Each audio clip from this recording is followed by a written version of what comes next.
Hey everyone, today we're opening a 1970s American pantry, where a paper bag of flour leaned against the sugar canister, condensed soup cans stood in careful rows, and a handwritten grocery list waited beneath a refrigerator magnet. Before boxed dinners, frozen entrees and takeout menus claimed more of the weeknight schedule, many families depended on a small collection of ingredients that could become breakfast, supper, dessert, or something respectable enough to carry into a church basement. These 25 pantry staples were not found in every home, and families used them differently according to region, income, heritage, and habit. But each one earned shelf space by solving a practical problem. The first was usually too ordinary to attract attention until the bag ran empty. All-purpose flour could thicken. Gravy coat chicken, begin a birthday cake rescue leftover meat, and cover the kitchen counter in a white dust that somehow reached the floor even when nobody admitted spilling it. Before we reach farther into the pantry, please like and subscribe if you enjoy remembering the forgotten foods, grocery habits, kitchen rules, and family traditions that once shaped American homes. Which pantry staple from the 1970s do you remember most clearly? And what did your family make with flour that never tasted quite the same anywhere else? For this list, a staple must have been shelf-stable, widely useful, and important to ordinary household cooking rather than merely fashionable for one season. Flour qualified without argument. It was not always glamorous, and its paper bag offered very little protection against a careless scoop, but it remained one of the most adaptable ingredients in the kitchen. In homes where baking from scratch was routine, it disappeared quickly. In homes that relied more heavily on mixes and convenience foods, it still waited for gravy breading cookies, pancakes, or the occasional recipe that began with the dangerous instruction to make a well in the center. The flour bag often entered the kitchen inside a brown paper grocery sack carried home with canned vegetables, coffee sugar, and whatever meat the week's budget allowed. Some cooks left it in the original package, folding the top tightly after each use. Others emptied it into a metal, ceramic, or plastic canister marked flour in lettering large enough to prevent a disastrous exchange with powdered sugar. A measuring cup might remain buried inside its handle, just visible beneath the surface. On baking days, flour travelled from pantry to counter in pale scoops, landing beside a wooden rolling pin, a mixing bowl wax paper, and a recipe card softened by years of handling. The sound was quiet, only the scrape of the cup and the soft tap against the bowl, but the ingredient could change the whole room. Add shortening and water and pie dough began to form. Add baking powder, milk, and a practiced hand and biscuits appeared. Add egg, sugar, and flavouring, and the same plain flour moved toward cake. It was household versatility packed in paper, although the paper itself had an unfortunate habit of tearing exactly when the bag was fullest. Breakfast was one place where flour proved its value before anyone had fully awakened. Pancakes required only a few ordinary ingredients, and many cooks knew the proportions well enough to work without looking at a card. Batter spread across a hot griddle or electric skillet, its surface forming small bubbles before each cake was turned. A family might eat them with butter and syrup, jam, applesauce, or whatever sweet topping was available. Biscuits served a different kind of morning. In southern households especially, though certainly not only there, flour could become soft biscuits served with butter, preserves, eggs, sausage, or gravy. Regional methods mattered. Some cooks handled the dough as little as possible. Others had inherited a preferred flour, a particular bowl, or a biscuit cutter that was never replaced because no new one felt right in the hand. The result was inexpensive filling and capable of making a modest breakfast look generous. Yet it still demanded time. The promise of homemade food began with measuring, mixing, shaping, baking, and cleaning the counter afterward. Flour was cheap compared with many ingredients, but it never performed its duties alone. By dinner, the same bag had changed jobs. A spoonful of flour stirred into pan drippings could become gravy for meat, potatoes, biscuits, or slices of bread. Mixed carelessly, it produced pale lumps that floated with remarkable confidence and refused every attempt at concealment. Mixed patiently, it thickened the liquid into something that made a small amount of meat feel more substantial. Flour also coated chicken pieces, pork chops, cube steak, fish, or sliced vegetables before frying. It helped form dumplings that cooked above a pot of chicken and broth, absorbing flavour while stretching the meal. In casseroles and cream sauces, it gave structure to mixtures of milk, cheese, leftovers, and pantry ingredients. This was where flour revealed the practical intelligence behind so much 1970s home cooking. One ingredient could move between sweet and savoury dishes between breakfast and supper, and between an ordinary weekday and a holiday table. For families watching every grocery dollar, versatility mattered as much as flavour. A package that served only one purpose was a luxury. Flour was expected to report for almost any assignment. Still, not every 1970s kitchen smelled of fresh bread or homemade pie. Boxed cake mixes, canned biscuits, frozen dough, pancake mixes, and prepared baked goods had already changed what families made from scratch. Work schedules were shifting. Supermarkets offered more convenience, and a cook who had spent the day away from home did not always want to begin dinner by measuring flour. Even so, the bag remained. It waited for a child's batch of cookies, a holiday crust, a Sunday gravy, or a recipe clipped from the newspaper. Sometimes it remained untouched long enough for the cook to inspect it carefully before use, especially in warm kitchens where pantry pests were an unwelcome possibility. Sometimes it emptied so quickly that flour appeared on the shopping list again before the week was over. Its importance came not from one famous dish, but from hundreds of small decisions. Flour allowed a household to improvise. It could make leftovers feel intentional, turn a few eggs into breakfast, or give a thin sauce enough body to hold the meal together. And beside that flour canister, almost always needed sooner than expected, stood another heavy bag, whose contents went into coffee, cereal, tea cakes, and nearly every promise of dessert granulated sugar. The sugar canister usually stood close to the flour, but its daily life was far busier. Flour might wait for biscuits, gravy, or a weekend cake. Sugar was called into service before breakfast had properly begun. A spoon dipped into it for coffee. Another scattered crystals across hot cereal. Children shook it over cornflakes that were already sweet enough by adult standards and apparently unfinished by childhood standards. In many 1970s, kitchens granulated sugar arrived in a heavy paper bag, then disappeared into a metal, ceramic, glass, or plastic canister on the counter. The lid made a familiar knock when it was lifted and replaced, and a few crystals nearly always collected around the rim. They stuck to damp fingertips rolled beneath the toaster and announced themselves under a bare foot with surprising sharpness. Sugar was simple, inexpensive in small spoonfuls, and useful enough to appear in breakfast drinks, baking fruit desserts, and recipes where nobody expected sweetness until the ingredient list quietly requested it. The morning coffee ritual gave the sugar canister its most dependable assignment.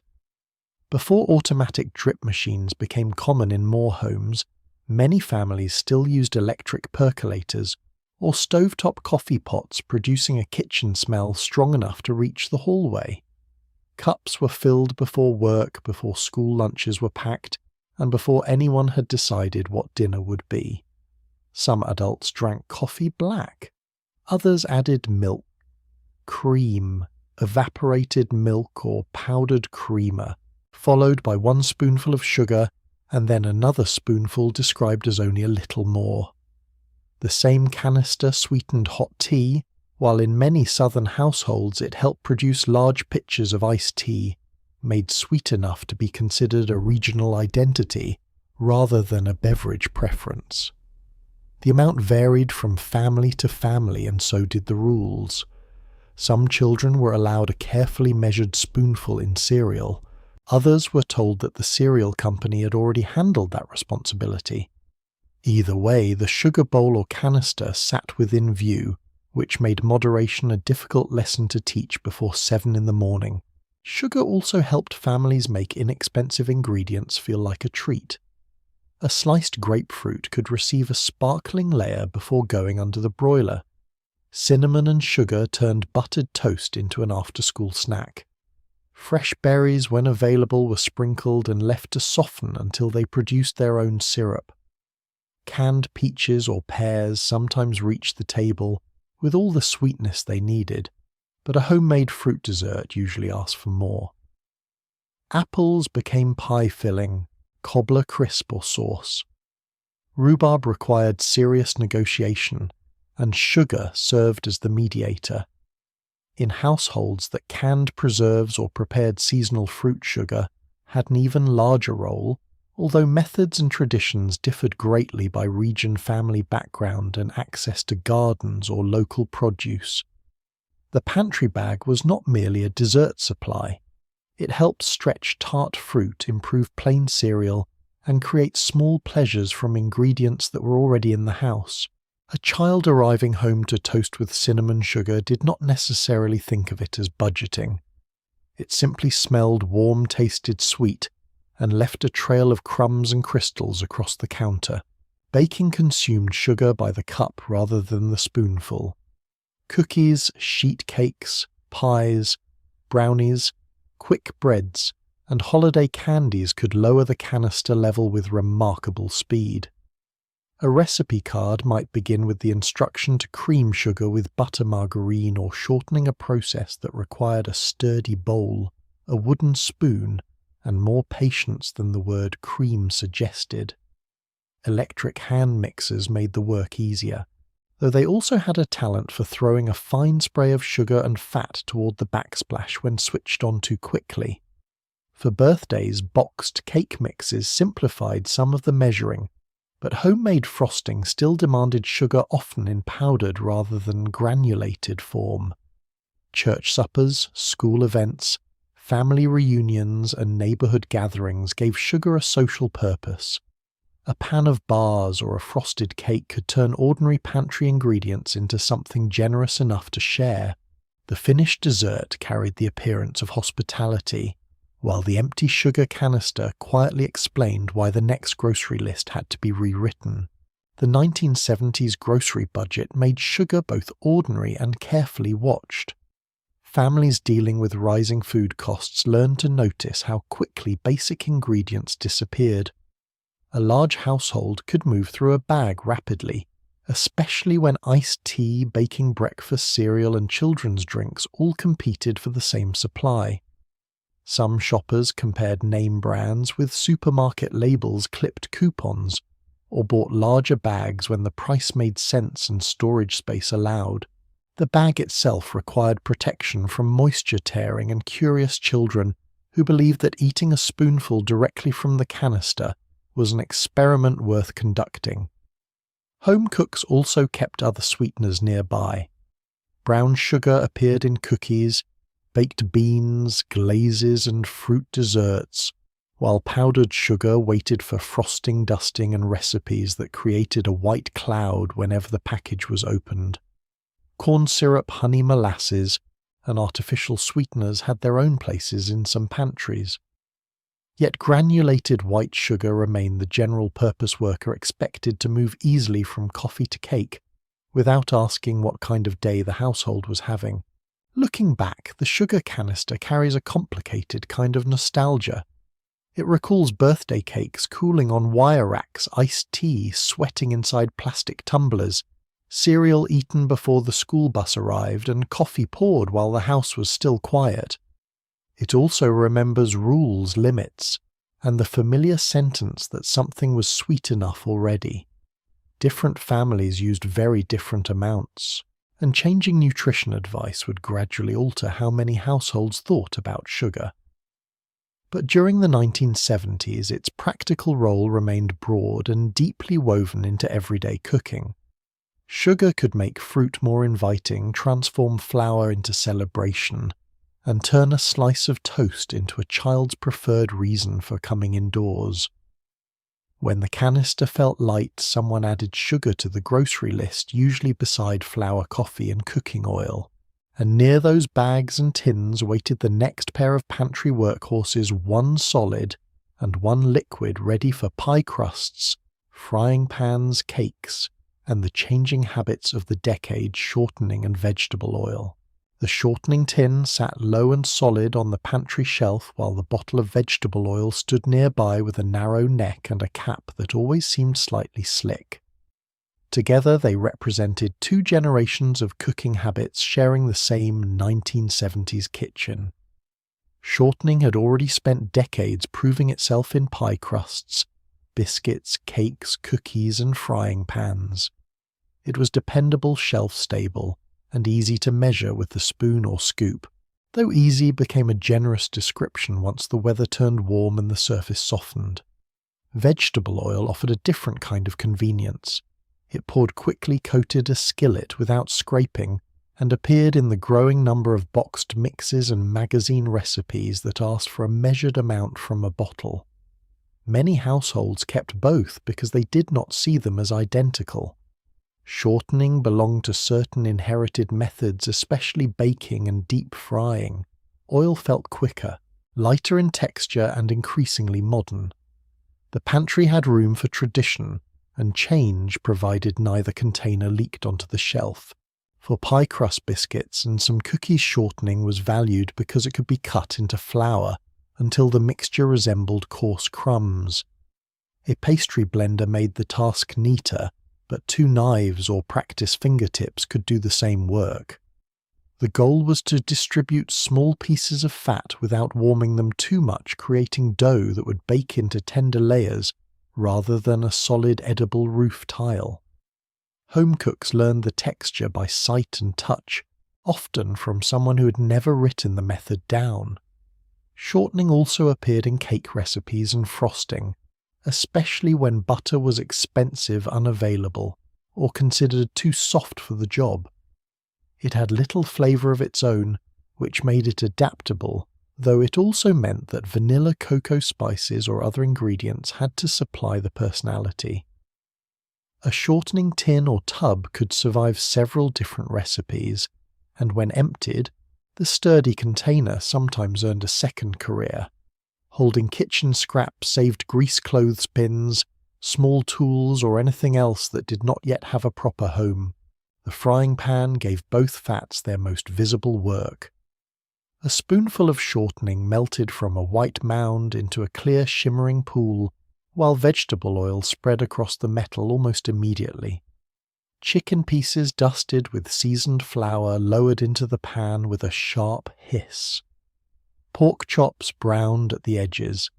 Fish fillets developed a crisp coating, and slices of green tomato, okra, squash, or eggplant could be fried, according to regional taste and family custom. The cook watched the heat carefully because the difference between golden and scorched could arrive during a brief trip to answer the telephone. Frying filled the kitchen with warmth aroma and fine droplets that settled farther from the stove than seemed physically reasonable. It also required cleanup. Grease had to cool, pans had to soak, and the stove needed wiping before the next meal. Convenience advertising often focused on how quickly food could be cooked. The splattered backsplash was rarely invited into the photograph. Shortening had another practical advantage in households that saved and reused cooking fat. Bacon drippings might be strained into a jar or metal container and kept for seasoning beans, frying potatoes, or adding flavour to cornbread and vegetables. Practices varied widely, and not every family handled or stored fat in the same way, but the idea of throwing away something still useful could feel wasteful. During years when grocery prices demanded close attention, cooks made distinctions between fats based on cost, flavour, and purpose. Bacon grease carried a strong taste. Shortening was neutral and predictable, Vegetable oil could be poured in larger amounts for frying, and then measured by the spoonful for salad dressing, cake mix, or skillet cooking. The choice was rarely an abstract debate about culinary identity. It was more often a question of what was available, what the recipe requested, what the family liked, and which container still held enough to finish supper without sending someone back to the store. As the 1970s progressed, bottled oils became more visible in supermarket aisles and home recipes. Corn oil, soybean oil, and blended vegetable oils appeared in different brands and sizes, while some households also used peanut safflower or other oils according to region, budget, and preference. Magazine cooking pages promoted oil-based dressings, quick breads, cakes, marinades, and skillet meals. Boxed cake mixes commonly asked for oil, water, and eggs, reducing the process to a few measurements and a mixer bowl. The result could still be decorated with homemade frosting and presented as a family achievement. Convenience did not remove the cook from the kitchen. It simply reassigned the labor. Someone still greased the pan, cracked the eggs, found the mixer attachments cooled, the cake spread the icing, and washed everything afterward. The oil bottle helped the process move faster, but it did not volunteer for cleanup. The coexistence of shortening and oil reflected the broader rhythm of the decade. Many home cooks continued preparing dishes learned from parents and grandparents, while also experimenting with recipes designed for electric skillets, slow cookers, boxed mixes, and busier evenings. A pie crust might still begin with shortening and a wooden rolling pin, while the cake beside it came from a mix requiring vegetable oil. Fried chicken could be cooked by a familiar family method, then served with instant potatoes or canned vegetables. The pantry was not divided neatly between old-fashioned and modern. It was a working shelf where ingredients survived because they solved different problems. When the shortening container became light, or the oil bottle showed only a thin layer at the bottom, both went onto the grocery list. Yet before either could do much useful work, the cook reached for a quieter ingredient, one kept in a cylindrical container near the stove and used so routinely that its absence could make an entire meal taste unfinished: table salt. The salt container usually lived closer to the stove than the pantry, a plain cylinder with a metal or cardboard top, and one small opening that never seemed large enough until the cook poured too quickly. Salt entered nearly everything without becoming the main subject of anything. A pinch went into biscuit dough, a shake disappeared over potatoes, and another measured spoonful entered a pot of soup before anyone had tasted it. At the dinner table, a glass shaker waited beside the pepper, sometimes half clogged by humid air, or grains of rice placed inside to keep the salt moving. Children learned that asking for the shaker was acceptable, but pouring a white hill onto the plate invited adult attention. In many 1970s, kitchen salt was so ordinary that nobody thought of it as a pantry staple until the container ran empty. Then eggs tasted unfinished, gravy seemed flat, and vegetables revealed exactly how little enthusiasm they had brought to the meal on their own. Salt did more than season the finished plate. It worked inside recipes, strengthening dough, balancing sweetness, and helping ordinary ingredients taste more complete. A small amount entered cakes and cookies, where its presence seemed puzzling to children who believed dessert ingredients should all be sweet. It went into water for pasta, rice, potatoes, and vegetables, although family methods varied widely, and many cooks measured with their fingers rather than a spoon. In homes where food was preserved, pickled, or cured according to established family traditions, different kinds of salt might be used for specific purposes, and those practices required knowledge that could not be replaced by casually shaking the table container over a jar. But for daily cooking, common table salt was the familiar worker. It sat near the grease-spattered range, gathered moisture from steam, and developed a crust around the opening. The cook tapped the container against the counter, shook it with increasing seriousness, and sometimes removed the top entirely. A simple ingredient had once again created a mechanical problem. On the same small shelf waited baking powder and baking soda, two containers that looked modest, but controlled the fate of biscuits, cakes, muffins, pancakes, and quick breads. To an inexperienced helper, they appeared almost interchangeable. Both were white powders. Both were used in small amounts. Both were stored beside flour. This resemblance was misleading. Baking soda needed an acidic ingredient in the recipe to produce the reaction that helped batter or dough rise. Baking powder contained the components needed to create that lift when mixed and heated. The recipes still depended on the correct balance of ingredients and timing. Home cooks did not need to explain the chemistry at the breakfast table. They simply knew that using the wrong one could turn a promising bowl of batter into something dense, bitter, flat, or all three. The difference between a tall biscuit and a disappointed biscuit might be only a teaspoon, which gave these tiny containers an authority far greater than their size suggested. Baking powder often appeared when biscuits, pancakes, dumplings, cornbread, or a quick cake needed height without yeast and hours of waiting. A spoon scraped across the top of the measuring cup to level it, because this was not an ingredient that rewarded generosity. Too little could leave the finished food heavy. Too much could produce an unpleasant taste and a rise that collapsed before reaching the table. The container also had to remain fresh enough to work. A can that had been pushed behind other pantry items for years might still look respectable, while offering very little assistance. Some cooks tested it before using it in an important recipe. Others trusted experience, memory, and the date they believed they had purchased it. On a hurried morning, baking powder joined flour, salt, milk, eggs, and fat in a bowl, while an electric skillet or griddle heated nearby. Within minutes, pancakes appeared. The process seemed simple only because the cook understood the sequence. A child who stirred too long could toughen the batter, while one enthusiastic enough to add an extra scoop of powder might provide the family with a breakfast remembered for entirely different reasons.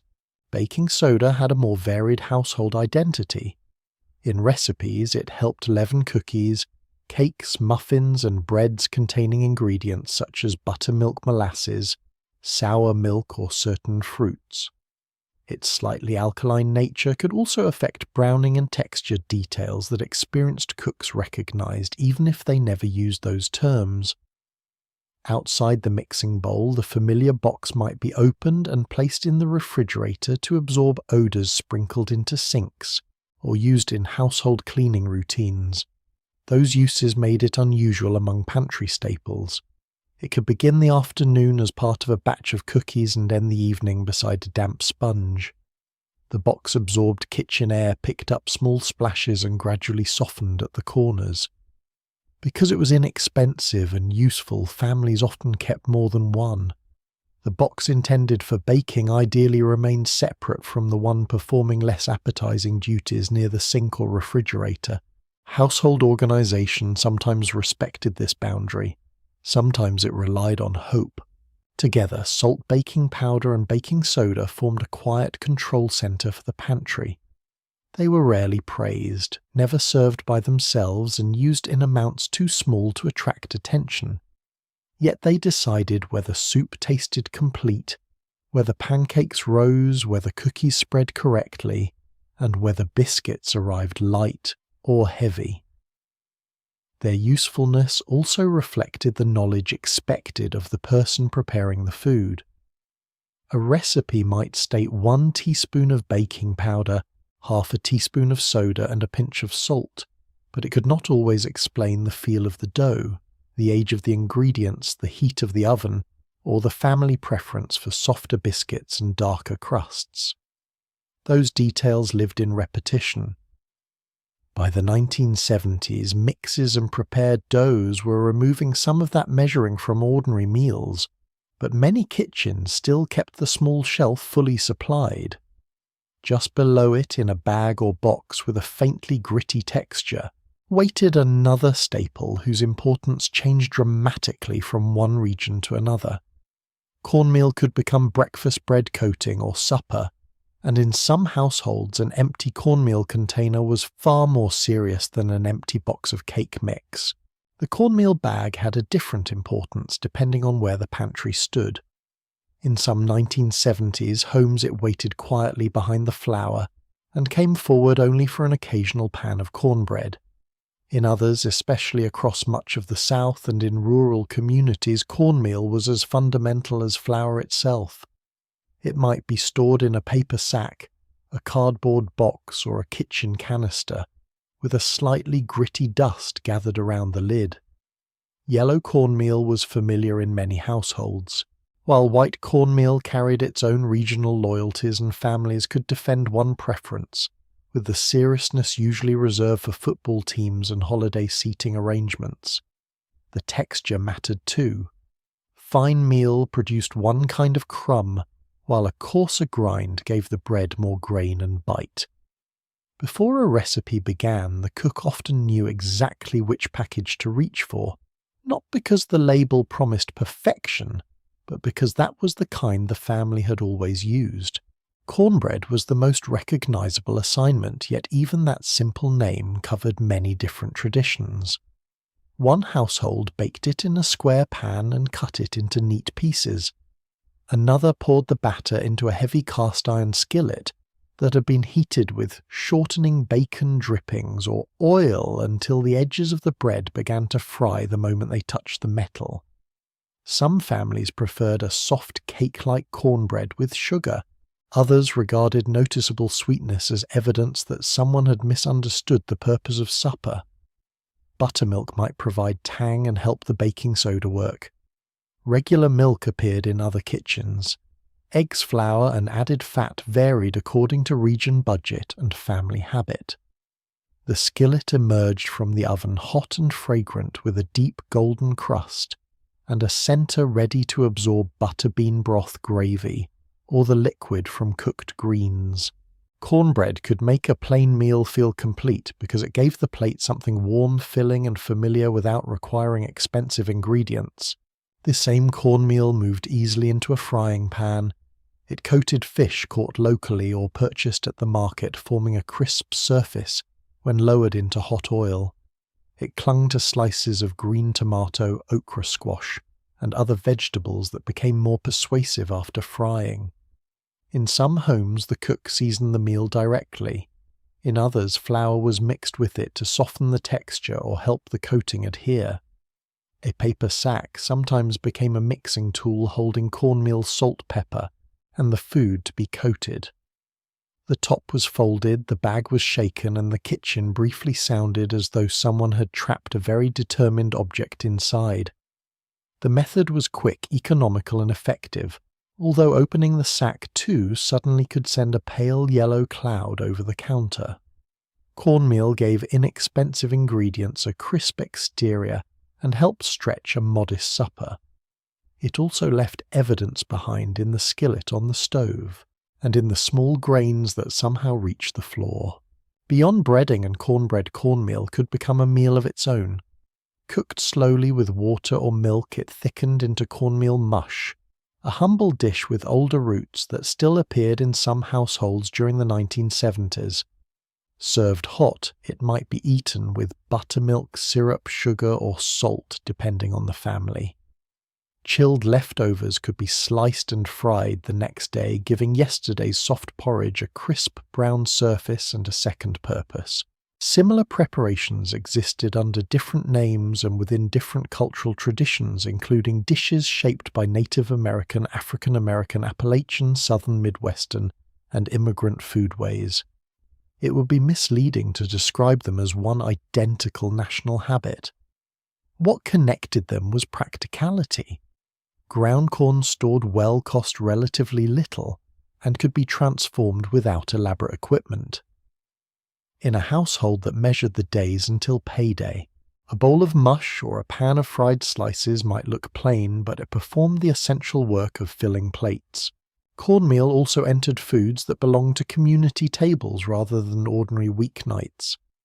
Hush puppies appeared beside fried fish in many southern settings shaped by spoon or hand, and dropped into hot oil until brown outside and tender within.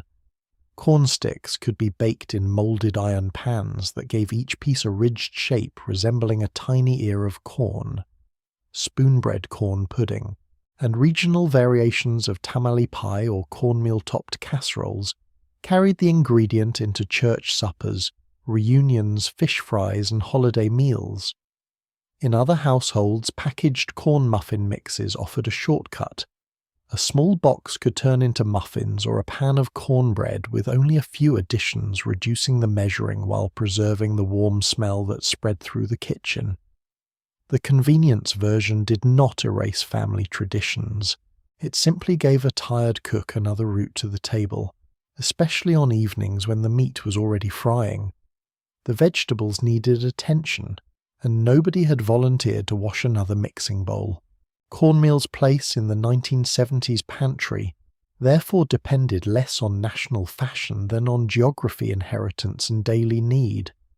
Supermarkets could display several brands, colours and grinds, but shoppers often reached for the one associated with a parent's kitchen or a particular family dish. Some children remember crumbling cornbread into beans. Others remember it dropped into a glass of milk served beside greens, or used as the crisp coating around Friday night fish. Some remember almost none of it because their household relied more heavily on bread, potatoes, rice, or pasta. That variation is part of the story. The American pantry was never one uniform shelf. Cornmeal revealed how local tradition survived inside ordinary packaging, passing from one generation to another, through skillet temperature, batter texture, and arguments about sugar. Yet on many pantry shelves, another dry staple had an even broader reach. A bag of rice could absorb broth, support a casserole, stretch a small amount of meat, and carry the flavours of family traditions from nearly every corner of the country. The rice bag usually occupied less space than the meals it eventually produced. It might stand upright beside dried beans and pasta, or lie folded on a pantry shelf with a wooden clothespin holding the paper closed. When poured into a measuring cup, the grains made a dry, delicate rattle that seemed too small to promise much. Yet once they met water broth tomato sauce, or the juices from chicken rice, expanded into something generous enough to fill a casserole dish and several plates. In many 1970s households, that transformation made it one of the pantry's most dependable forms of household arithmetic.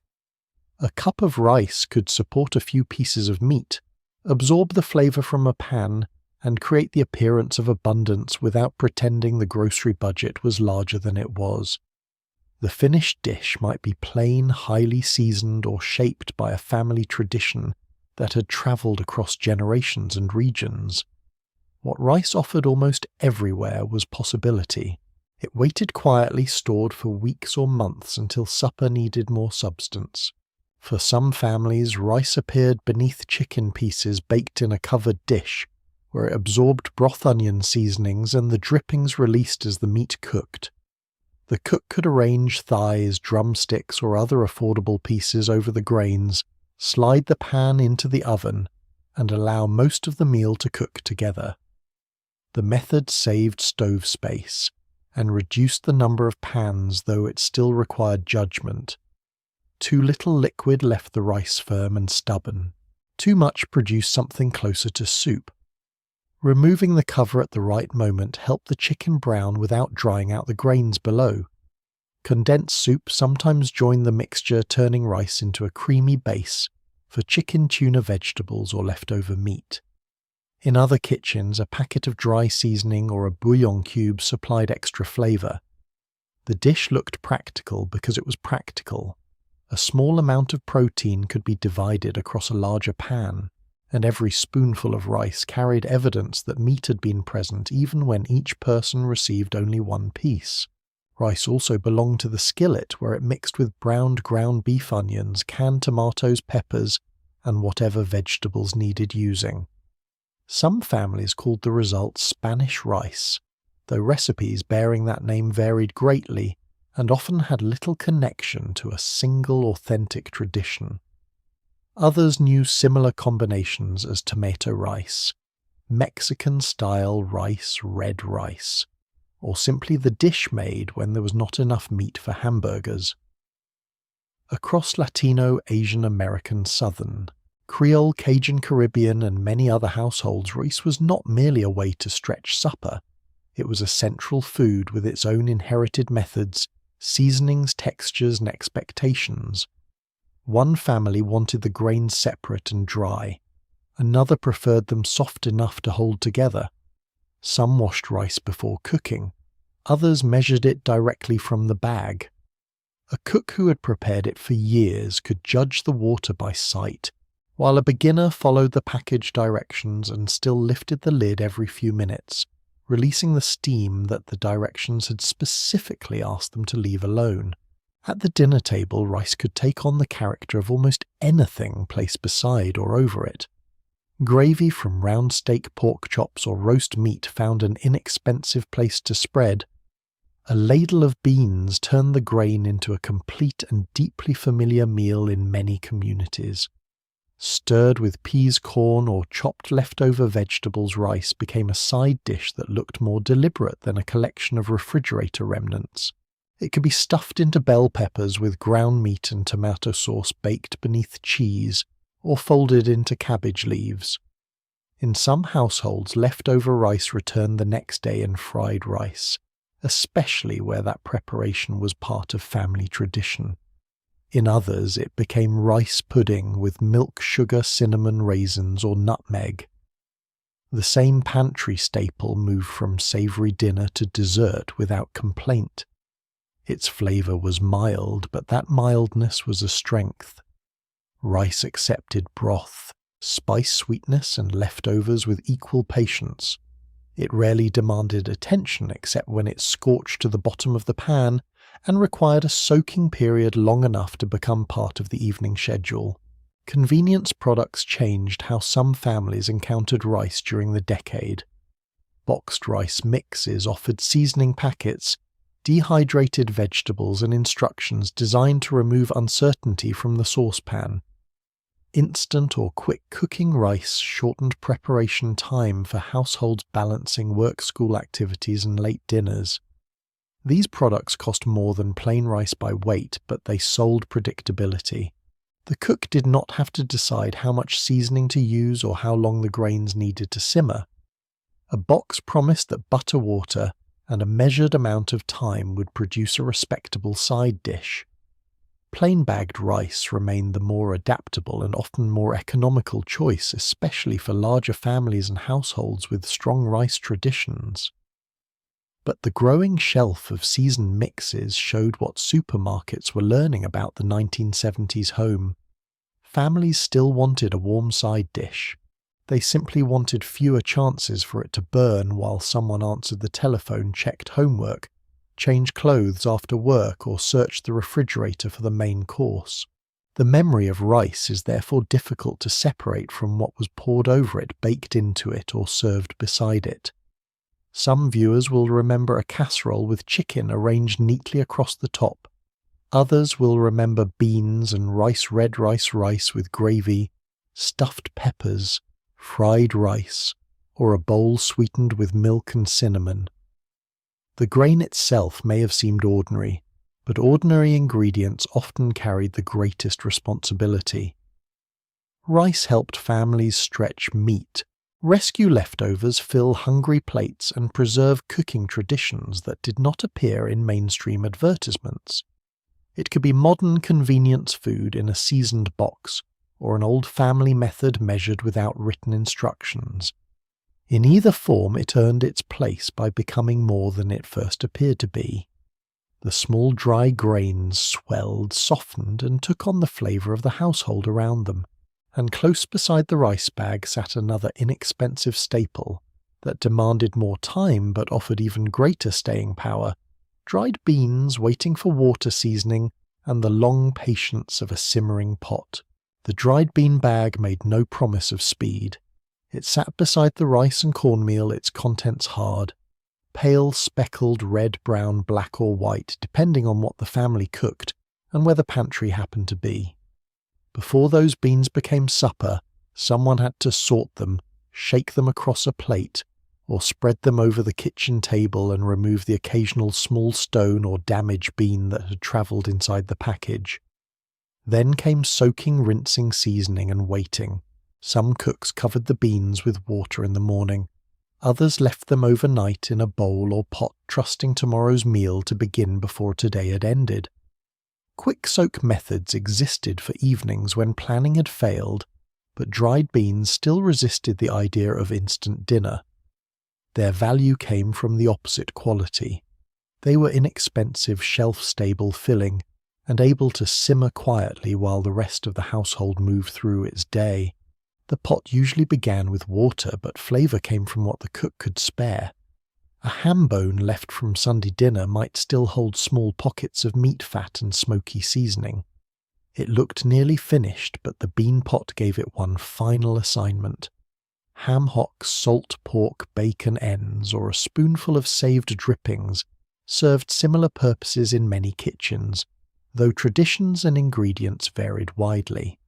The bone went into the pot with onions, garlic, bay leaves, peppers, or other seasonings chosen according to family custom.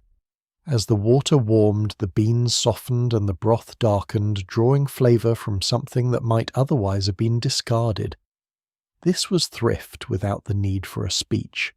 A roast or holiday ham had already appeared as the main event returned in sandwiches or casseroles, and now gave its last useful pieces to a pot meant to feed the family again.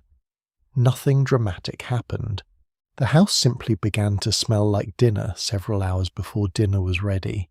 Beans carried different meanings in different regions and communities.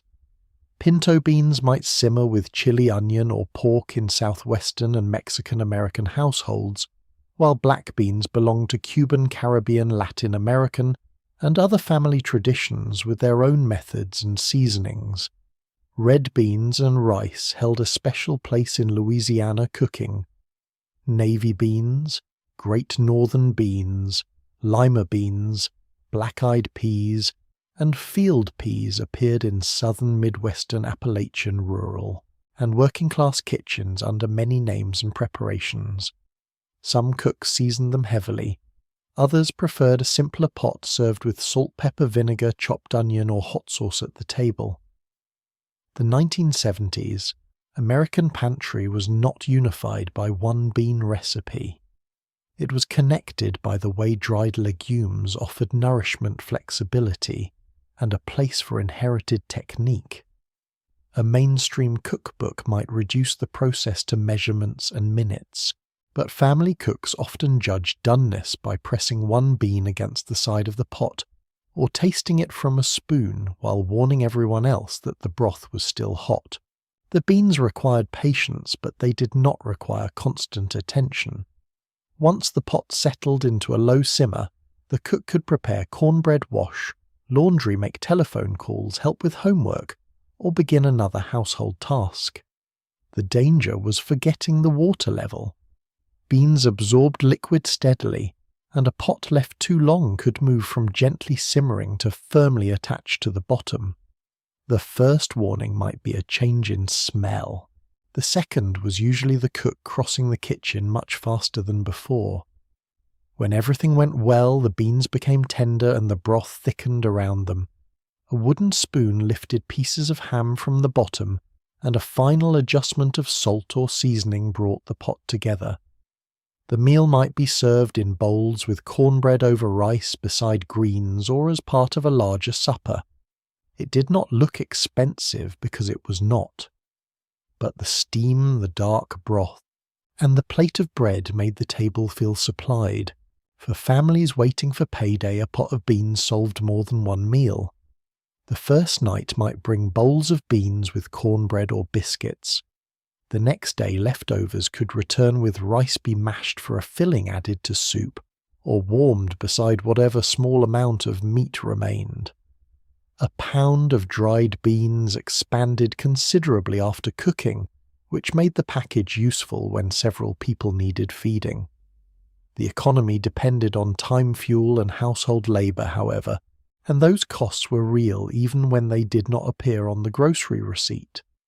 Someone had to remember the soaking watch. The simmer, prepare the bread, store the leftovers, and clean the heavy pot. Convenience products promised to remove many of those steps. Canned beans could be opened, rinsed, heated, and served within minutes.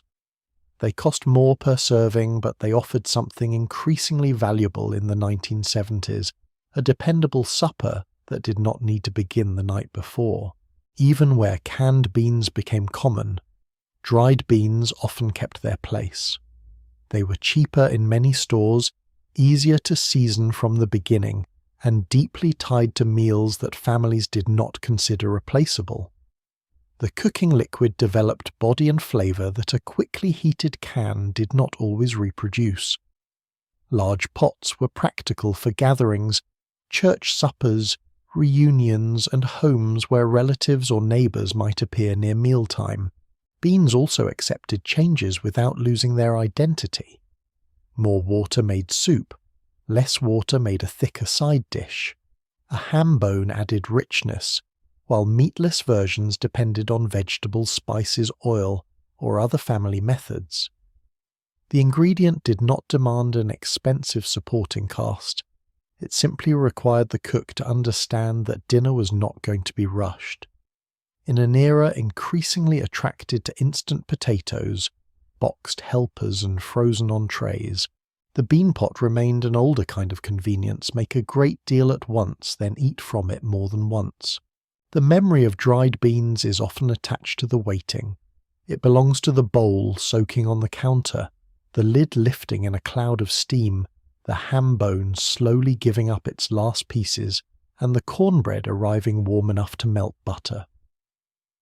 Some children loved the meal. Others studied the bowl as though patience might make the beans disappear. Adults understood what the pot represented. It was thrift planning, regional tradition, and the refusal to waste what could still feed someone. Dried beans did not make a small grocery budget invisible. They made it workable. And when the last bowl had been eaten and the heavy pot finally stood soaking in the sink, the pantry offered a faster path for the next supper. Long strands of spaghetti and broad egg noodles waited in cardboard boxes ready to carry tomato sauce, cream sauce, soup broth, or the familiar weight of a casserole. The spaghetti box stood upright like a narrow file folder, while the egg noodles usually waited in a shorter package nearby, their broad yellow ribbons visible through a clear window. Both were dry, inexpensive, and patient. They did not demand refrigerator space, and they could wait for weeks until the pantry needed to turn a small amount of meat sauce broth or leftovers into a complete meal. Spaghetti belonged to the long fork-twirling supper, the one that left tomato spots on shirts and required children to decide whether cutting the noodles was acceptable. Egg noodles had a quieter reputation. They disappeared into chicken soup, beef dishes, tuna casseroles, and creamy pans where they carried more flavour than attention. In many 1970s, households keeping both kinds on hand meant the cook had two reliable directions available. One box could lead toward a red sauce dinner with grated cheese on the table. The other could lead toward a casserole dish covered in crumbs foil, or a layer of cheese waiting to brown. Spaghetti night often began with a pot of water large enough to make the stove feel crowded. The cook added salt, waited for a boil, and lowered the stiff strands into the pot where the ends softened gradually until the entire bundle could be pushed beneath the surface. Package directions offered a cooking time, but many home cooks tested a strand by biting it, pinching it, or throwing professional caution aside and judging by instinct. The sauce might be homemade from canned tomatoes, tomato paste, onions, garlic herbs, and ground beef. It might also begin with a jar or can of prepared sauce, then receive extra seasoning so it tasted more like the family's own. Some households added mushrooms, peppers, sausage or leftover meat. Others kept the sauce simple because simple was what the budget allowed. A pound of spaghetti could make a modest amount of ground beef seem generous, especially when served with bread salad or canned vegetables.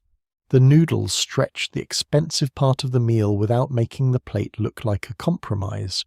The dish carried different identities from one family to another.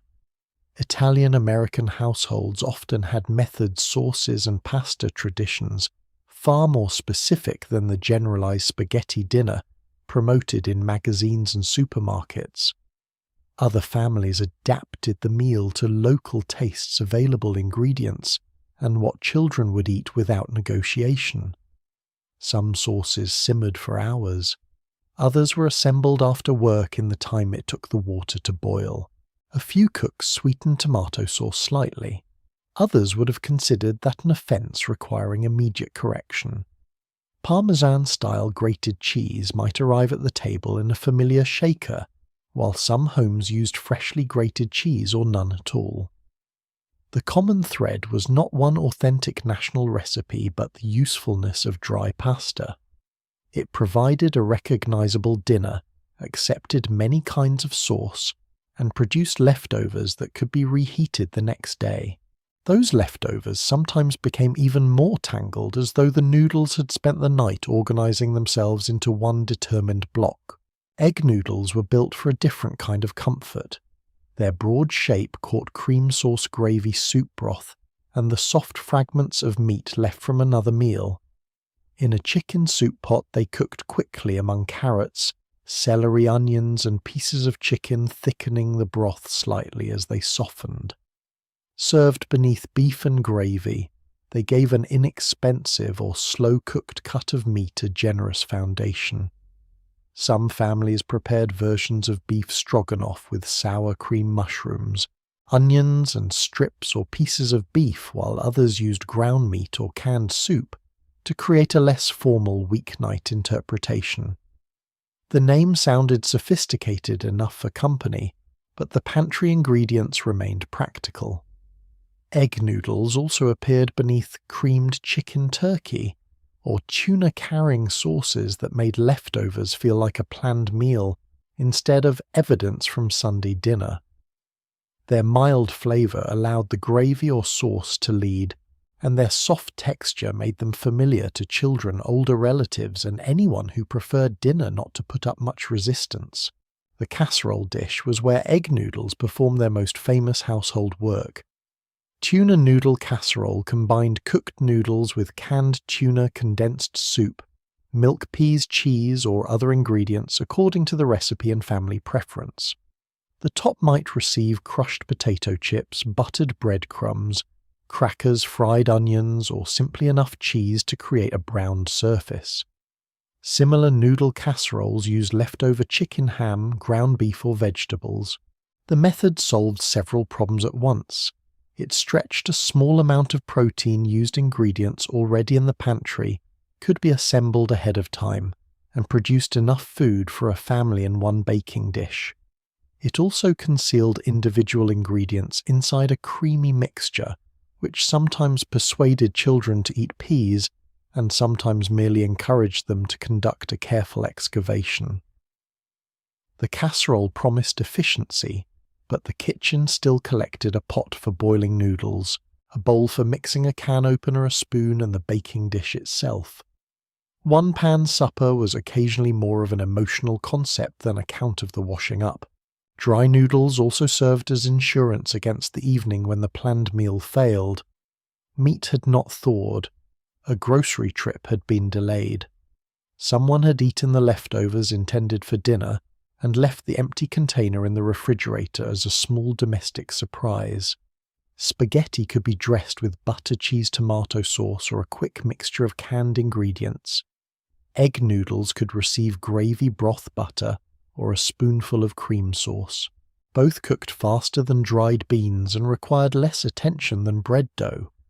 During the 1970s, supermarkets offered an expanding range of pasta shapes, boxed side dishes, and seasoned noodle mixes, but the plain packages remained useful because they did not decide the meal in advance. They could fit regional traditions, family recipes, or simple desperation.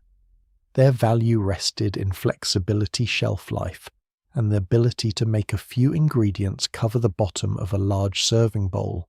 The memory of these boxes often leads directly to the sound of boiling water and the sight of steam clouding the kitchen window. Spaghetti meant sauce stains, long strands, garlic bread, and the familiar debate over how much cheese was enough. Egg noodles meant soup. Gravy, tuna casserole, and a glass baking dish carried to the table with oven mitts. Neither ingredient was impressive by itself. That was precisely why both belonged in the pantry. They waited to take on the flavour of whatever the household could provide, whether it was a carefully simmered family sauce or a can opened 10 minutes before supper. Behind those noodle boxes stood the next group of cans, their paper labels marked by deep reds and images of ripe tomatoes. Crushed, diced whole, or concentrated into paste, they were ready to begin spaghetti sauce, chili goulash soup, and nearly every skillet dinner that needed colour acidity, and the suggestion that it had cooked longer than it had. The tomato cans waited in a red row behind the spaghetti boxes, their labels promising whole tomatoes, crushed tomatoes, tomato sauce, or a thick little concentration called paste. None looked especially dramatic on the pantry shelf, yet once the can opener bit into the lid and the first sharp metallic turn echoed across the kitchen, supper suddenly had direction. Canned tomatoes could become spaghetti sauce, chili vegetable soup, goulash, stuffed peppers, or a skillet meal assembled from ground beef and whatever else needed using. The smell was bright and acidic when the lid came free, especially from tomato paste, which emerged in a dark red cylinder that refused to slide out without persuasion. A spoon scraped the sides while the cook tried not to leave half the can behind. Fresh tomatoes had their season and their regional availability, but canned tomatoes stayed ready through winter, busy weekdays, and the final days before payday. They were shelf-stable colour flavour and flexibility packed into metal. Spaghetti sauce was one obvious destination, but every family seemed to approach it differently. Some cooks began with onions and ground beef browning in a skillet, then added canned tomatoes, sauce, paste, garlic herbs, and enough time for the flavours to settle together. Others opened a prepared sauce and adjusted it with extra onion, meat, mushroom seasoning, or another can of tomatoes. In Italian-American homes, sauce traditions could involve particular ingredients, names, and methods passed through families often bearing little resemblance to the simplified versions printed on a supermarket label. Elsewhere, the goal was usually a dependable red sauce that would cover a large bowl of noodles and satisfy several people without using too much meat. Tomato paste helped deepen the colour and thicken the mixture, though one small can occasionally seemed designed to leave exactly one unusable spoonful around its rim. The sauce simmered while the pasta water heated, releasing a smell that reached children before anyone called them to the table. Chili gave the tomato can a heavier assignment. Ground beef, onions, beans, spices and tomatoes came together in a large pot, though the definition of chili varied dramatically by household and region. Some families added kidney beans, others used pinto beans or no beans at all. The seasoning might be mild enough for children or strong enough to require a glass of milk nearby. Canned tomato sauce made the base smooth diced, or whole tomatoes added texture, and paste thickened a pot that had received too much water. For budget-conscious households, beans and tomatoes allowed a smaller amount of beef to feed more people, especially when chili was served with crackers, cornbread rice, or grated cheese. It could last 2 nights' travel to a church supper, or remain warm for family members eating at different times. Like many practical dishes, chili improved the cook's schedule by producing a great deal at once. It also improved the kitchen temperature considerably, which was comforting in January and less charming during an unexpectedly warm autumn evening. The skillet meals built around canned tomatoes were often less formal and even more useful. Ground beef might be browned with onion, then combined with tomatoes, macaroni rice, corned beans, or leftover vegetables. Families called such mixtures goulash, American goulash, slumgullion, hamburger macaroni, or simply supper depending on region and household vocabulary. These dishes were not the same as traditional Hungarian goulash, but the borrowed name had become attached in many American kitchens to a tomato-based combination of meat and starch. The appeal was easy to understand. One skillet could stretch a pound of beef-used pantry ingredients and produce enough food for several plates. The noodles or rice absorbed the tomato liquid while the meat supplied flavor throughout the pan. Cheese might be scattered over the top, or the meal might be served exactly as it came from the stove. Children could identify every visible onion with remarkable accuracy, but the sauce made most other leftovers difficult to investigate separately. Tomato cans also entered slower, quieter dishes. They went into vegetable soup with potatoes, carrots, corn, green beans, cabbage, or whatever remained in the refrigerator. They surrounded stuffed peppers filled with rice and ground meat, keeping them moist as the casserole dish baked. They joined pot roast Swiss steak chicken beans and braised vegetables, adding acidity and enough liquid for a long cooking time. A slow cooker could hold tomatoes with meat and seasonings through the afternoon, while a covered Dutch oven performed similar work in the oven or on the stove. By the 1970s, convenience appliances and packaged seasonings were changing the process, but the tomato can remained the foundation. A seasoning envelope might promise a complete flavor profile, yet it still needed something wet red and dependable to carry it. The can did not replace cooking knowledge. The person preparing the meal still judged thickness, balanced sweetness and acidity, adjusted seasoning, and decided whether the sauce needed another hour or simply needed dinner to begin. The pantry usually held more than one form because each solved a slightly different problem. Whole tomatoes could be broken apart with a spoon or squeezed by hand. Diced tomatoes offered visible pieces. Sauce poured smoothly into casseroles and skillets. Paste supplied concentrated flavor in a very small amount, creating the recurring problem of what to do with the rest of the can. Some cooks covered it and placed it in the refrigerator with sincere plans for tomorrow. Others found it several days later behind the milk, darkened at the edges and no longer inspiring confidence. Store labels and national brands competed on the supermarket shelf, but many shoppers chose according to price because canned tomatoes were ingredients rather than showpieces. During a decade of rising grocery costs, stocking several cans on sale made practical sense.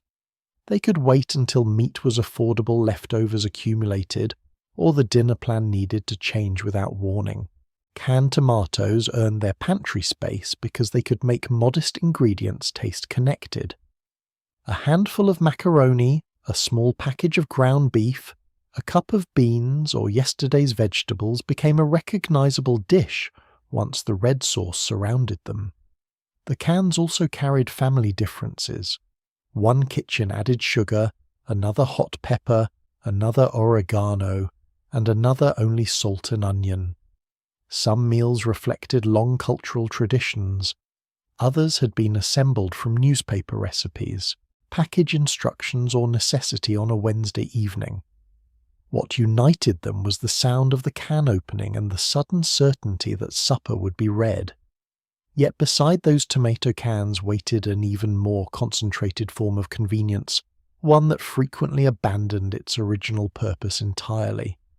Condensed cream soup might begin the day labelled as lunch, but by dinner time it was preparing to become gravy sauce binder, and the creamy foundation beneath nearly anything that could fit inside a casserole dish. The condensed soup can waited among the tomatoes and canned vegetables, short, sturdy, and usually familiar enough to identify before anyone read the label. Cream of mushroom, cream of chicken, and cream of celery were meant to become bowls of soup after water or milk was added. But in many 1970s kitchens, they spent far more time inside casserole dishes than beside a sandwich.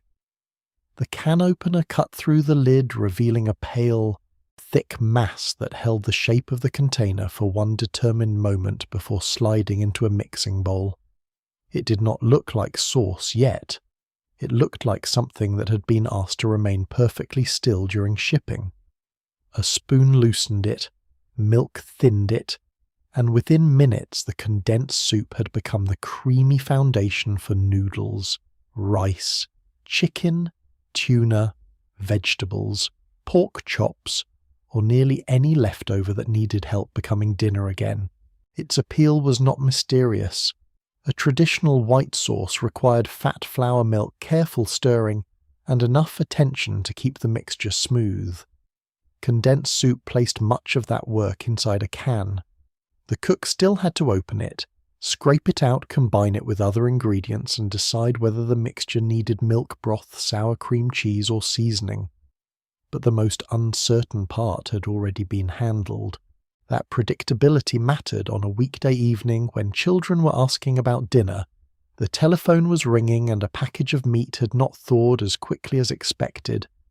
A can of cream soup could turn cooked noodles and leftover chicken into a casserole, surround pork chops in gravy, or bind rice and vegetables into a dish that could wait in the oven.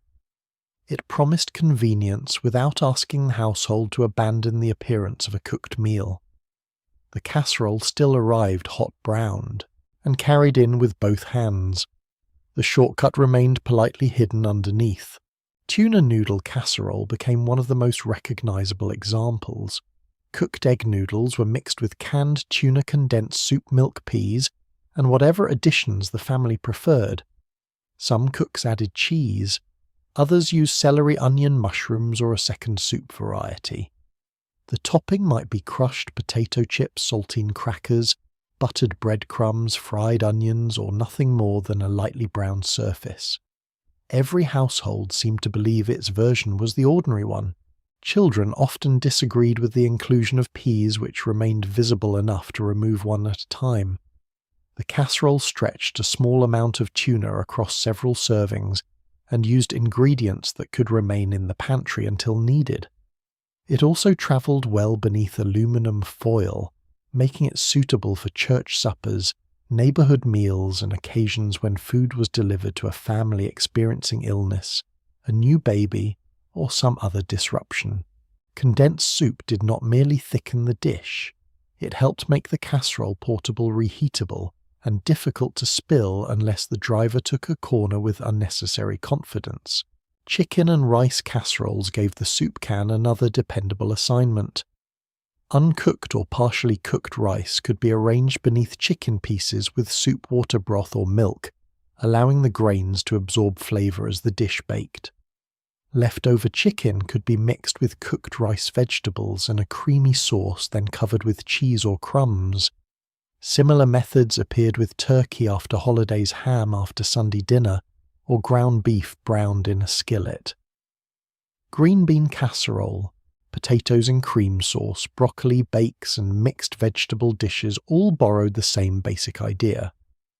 The soup acted as binder seasoning and moisture, helping separate ingredients become one recognizable meal. This was especially useful when the ingredients themselves were modest. A cup of leftover meat looked small in a refrigerator container. Stirred into noodles and creamy sauce, it became enough to fill a glass baking dish. The transformation was partly culinary and partly visual. A casserole suggested planning even when it had begun as a collection of things that needed to be used before Friday. Condensed soup also moved directly into the frying pan.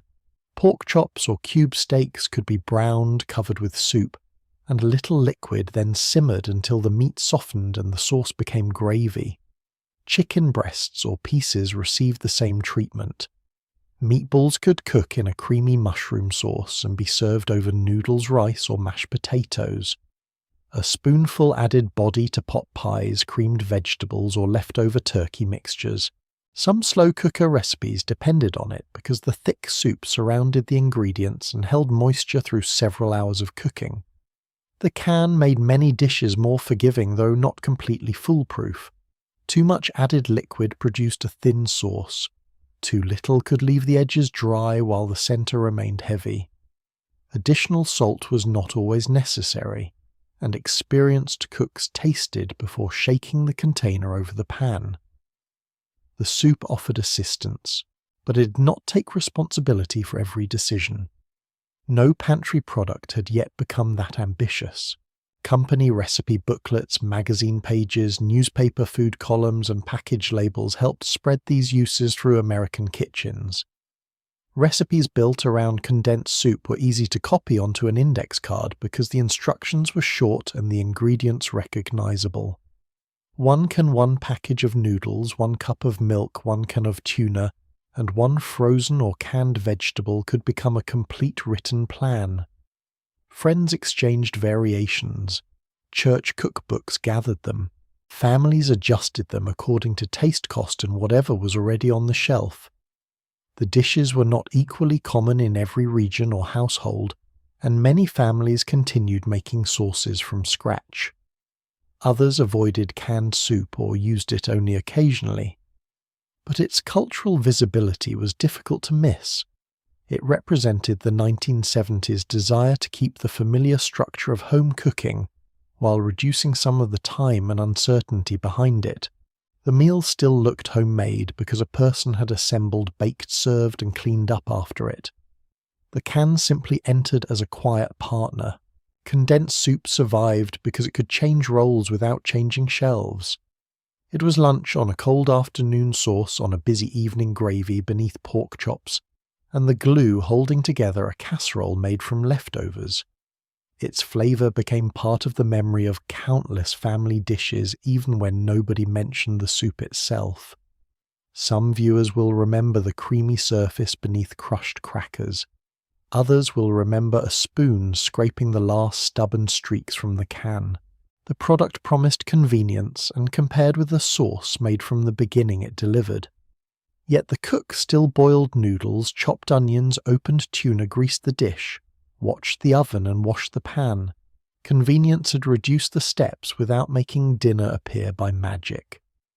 Beside those soup cans stood a brighter row of green beans, peas, corn, carrots, and mixed vegetables ready to supply the side dish that could be heated in minutes or quietly folded into the next casserole. The canned vegetable row was the pantry's quiet insurance policy.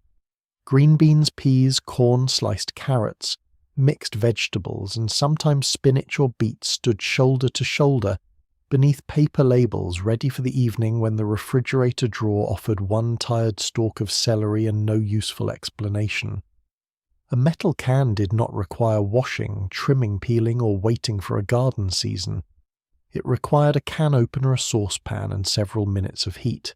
The lid gave way with a series of sharp turns. The liquid poured into the sink or remained in the pot, according to family habit, and the vegetables slid out with a soft weight that instantly identified them as different from fresh.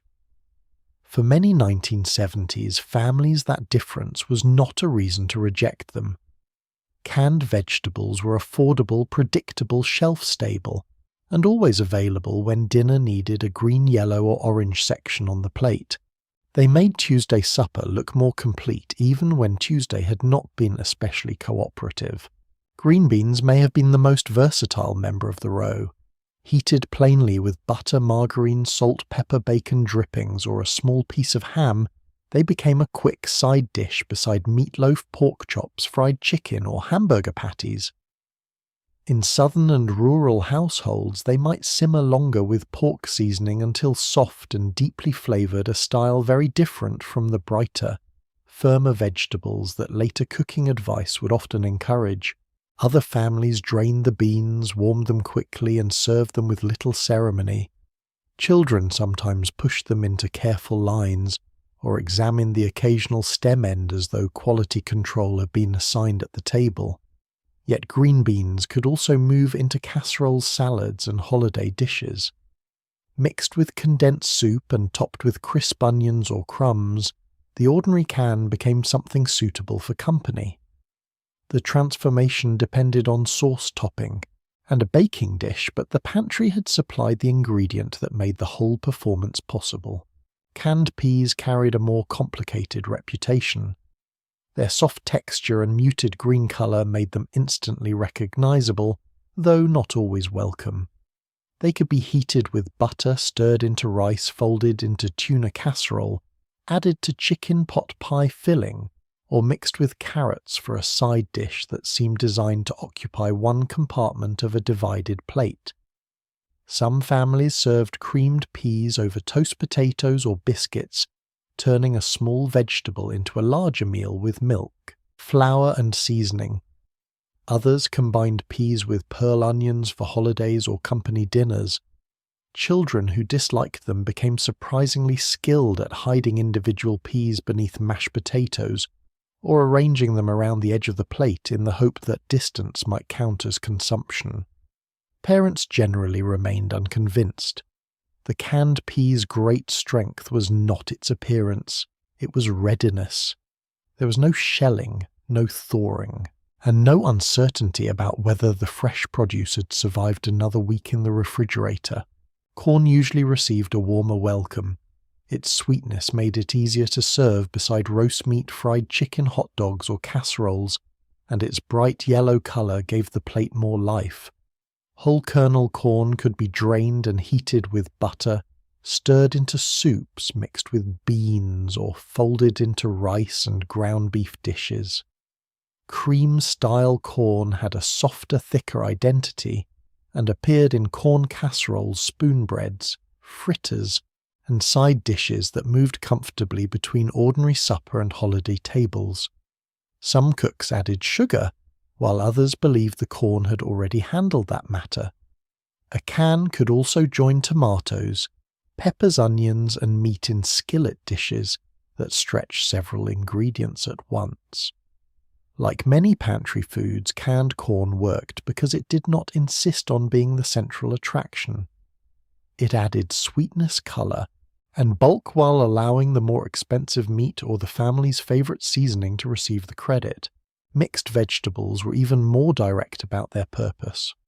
One can offered small pieces of carrots, peas, green beans, corn, and sometimes lima beans or potatoes, all cut into sizes that suggested cooperation. They could be served as a side dish, although their greatest value often appeared when they vanished into something larger. Mixed vegetables entered pot pies, soups, stews, casseroles, and cream dishes served over biscuits or toast. A cook could combine them with leftover chicken or turkey condensed soup and a crust or biscuit topping, producing a meal that seemed to contain far more planning than it actually had. In a vegetable soup pot, they filled gaps between fresh ingredients and pantry supplies. The can saved chopping time and offered variety without requiring 5 separate purchases. It also created a small household mystery. Children who willingly ate corn might reject the same kernels after discovering them beside lima beans. Proximity changed everything. Carrots, beets, spinach, lima beans and other canned vegetables had more uneven followings. Sliced carrots could be glazed with butter and brown sugar added to soups, or served plainly beside meat and potatoes. Beets appeared chilled, pickled, or warmed, leaving their unmistakable red colour on plates, cutting boards, and anything else that approached without caution. Canned spinach carried strong associations with school cafeterias, childhood resistance, and adults insisting that it was good for you, though the dinner table was not always persuaded by nutritional arguments. Lima beans could be combined with corn in succotash, or served on their own, where their soft texture divided families with impressive efficiency. These vegetables remind us that the 1970s pantry was not stocked according to one national taste. Region, heritage, price, family size, and parental determination all influenced which cans appeared regularly and which remained at the back until a recipe demanded them. The supermarket shelf offered national labels, regional processors, store brands, and less expensive alternatives that looked nearly identical once the paper wrapper was removed. Budget-conscious shoppers compared concise sale prices and labels, especially when stocking enough vegetables for a large family. Cans bought during a sale could create a small wall in the pantry, arranged by type or pushed into any open space. The oldest cans were supposed to move forward while newer purchases went behind them, a system that worked perfectly in theory, and less perfectly when someone returned groceries in a hurry. Canned vegetables also reduced waste because unopened cans waited far longer than fresh produce. A head of lettuce could wilt. Green beans in metal remained ready. That reliability mattered to households shopping once a week, living far from stores managing unpredictable work schedules, or trying to avoid an unplanned trip for one missing side dish. Canned vegetables did not replace fresh gardens, farmers' markets, frozen packages, or regional produce traditions. Many families used all of them according to season price and convenience. But the row of cans gave dinner a dependable structure. Meat or casserole in the center, potatoes or rice beside it, and one heated vegetable completing the plate. The contents might have been softer, saltier, and less colourful than fresh versions, yet they carried the memory of quick suppers, crowded tables, and the firm instruction to eat at least a few bites. Their importance came from being available when time, money, and fresh ingredients were limited. Once the green beans, peas, and corn had been served, the pantry offered a sweeter row nearby. Peaches, pears, pineapple rings, and fruit cocktail waited in syrup, ready to become dessert salad, lunchbox fruit, or the brightest object inside a gelatin mold. The canned fruit shelf looked brighter than the vegetables beside it. Paper labels showed golden peach halves, pale pear slices, pineapple rings, and the jewel-like mixture known as fruit cocktail, all presented with a freshness the metal can had preserved only in spirit. When the lid came away, the kitchen filled with a sweet, concentrated smell, and the fruit slid into a bowl surrounded by syrup thick enough to cling to the spoon. During the 1970s, canned fruit gave many families a dependable taste of sweetness when fresh choices were limited by season price distance from the store or the condition of the produce aisle. A can did not bruise in the grocery bag or soften forgotten in the refrigerator. It waited until lunch needed a side dish. Supper needed a quick dessert, or an unexpected guest made the table look slightly underprepared. The syrup was part preservation, part indulgence, and part household resource. Some people drank the last spoonful directly from the bowl. Others considered this behavior evidence that the children had been left unsupervised for approximately 12 seconds. Peaches and pears often appeared in small dessert bowls after an ordinary meal served cold from the refrigerator or at room temperature directly from the pantry. Peach halves looked generous even when one can had been divided among several people. Pear halves were softer, paler, and sometimes carried the faint imprint of the can's curved interior. A spoonful of syrup followed each serving, creating enough sweetness that no additional dessert seemed necessary. For lunch, the fruit might sit beside a sandwich cottage cheese or a scoop of gelatin salad. Some adults arranged canned pear or peach halves on lettuce leaves for a luncheon plate, adding cottage cheese, mayonnaise, grated cheese, or a maraschino cherry according to family habit and the confidence of the recipe. Such combinations can appear unusual now, but they belong to a period when salad described a much larger territory than raw vegetables alone.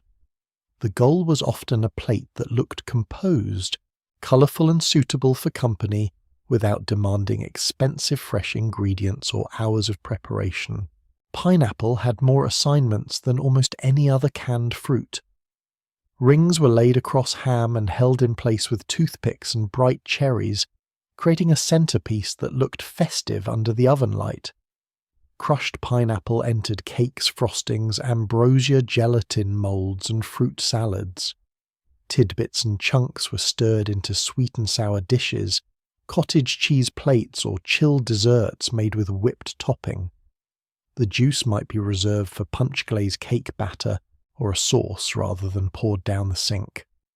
Pineapple carried a suggestion of tropical abundance even when it had travelled no farther than the supermarket canned goods aisle. Its strong sweetness and acidity helped it stand out among milder pantry ingredients. It could make a simple ham look ready for a holiday, and give a bowl of dessert the sense that someone had planned ahead. The cook still had to open the can, drain it without losing the ring into the sink, arrange the slices, and remember to remove the toothpicks before serving. Glamour remained dependent on household coordination. Fruit cocktail offered variety in a single container. Small cubes of peach and pear mixed with pineapple, grapes, and a few bright cherry pieces that children often searched for first.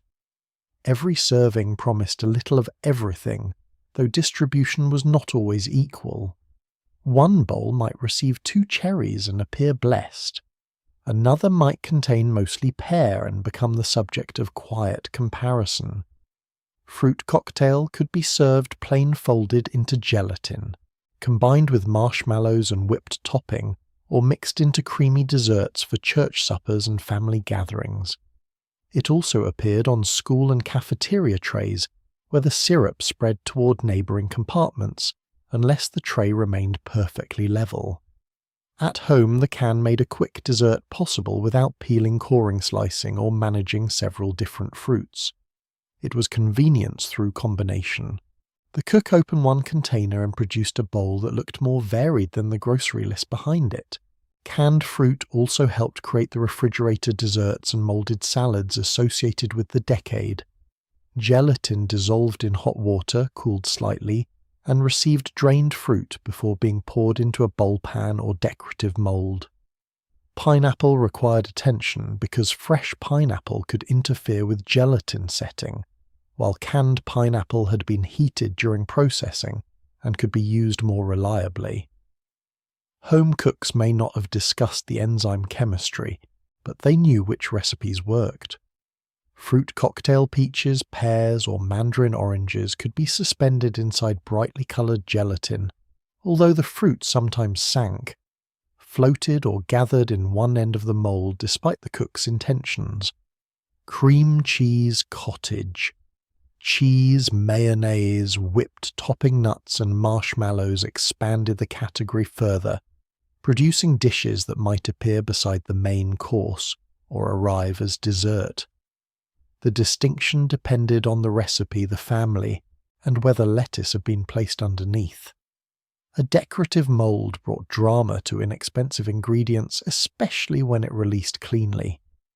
When it did not, the cook served it from the bowl and adjusted the description.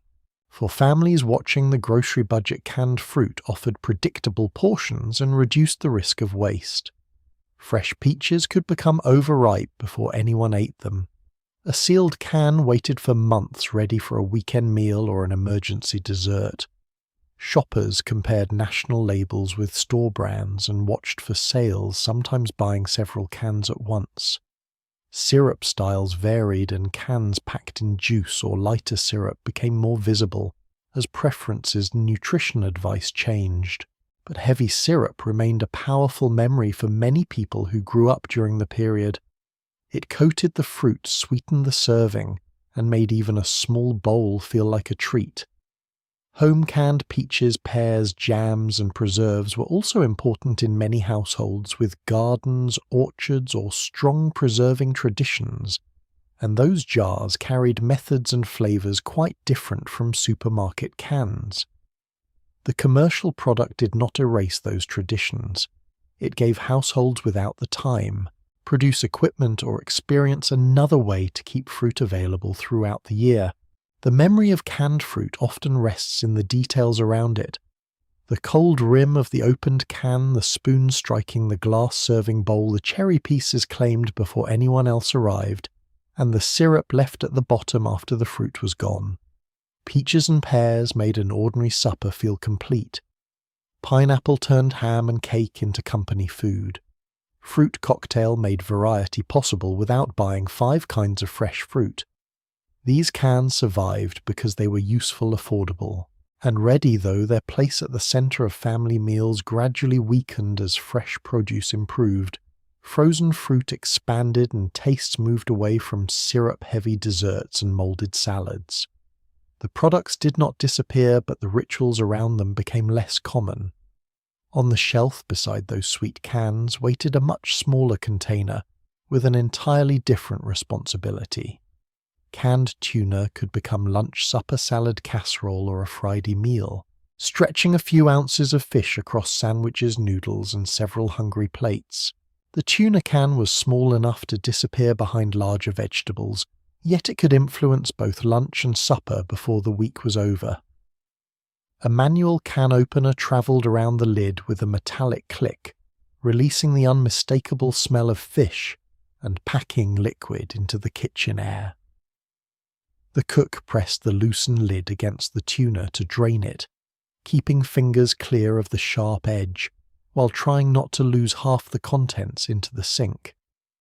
What remained looked modest, especially when several sandwiches had to be made. That was where the mixing bowl took over. Mayonnaise, chopped celery, pickle, relish, onion, hard-cooked egg mustard, or a little pepper could expand the tuna into a filling with more texture and personality. Family recipes differed, and each household seemed to possess at least one ingredient that another family considered unnecessary. The finished salad could be spread between white bread tucked into rolls spooned over lettuce, or kept beneath a refrigerator cover until someone needed lunch quickly. Packed lunches gave canned tuna one of its most familiar roles.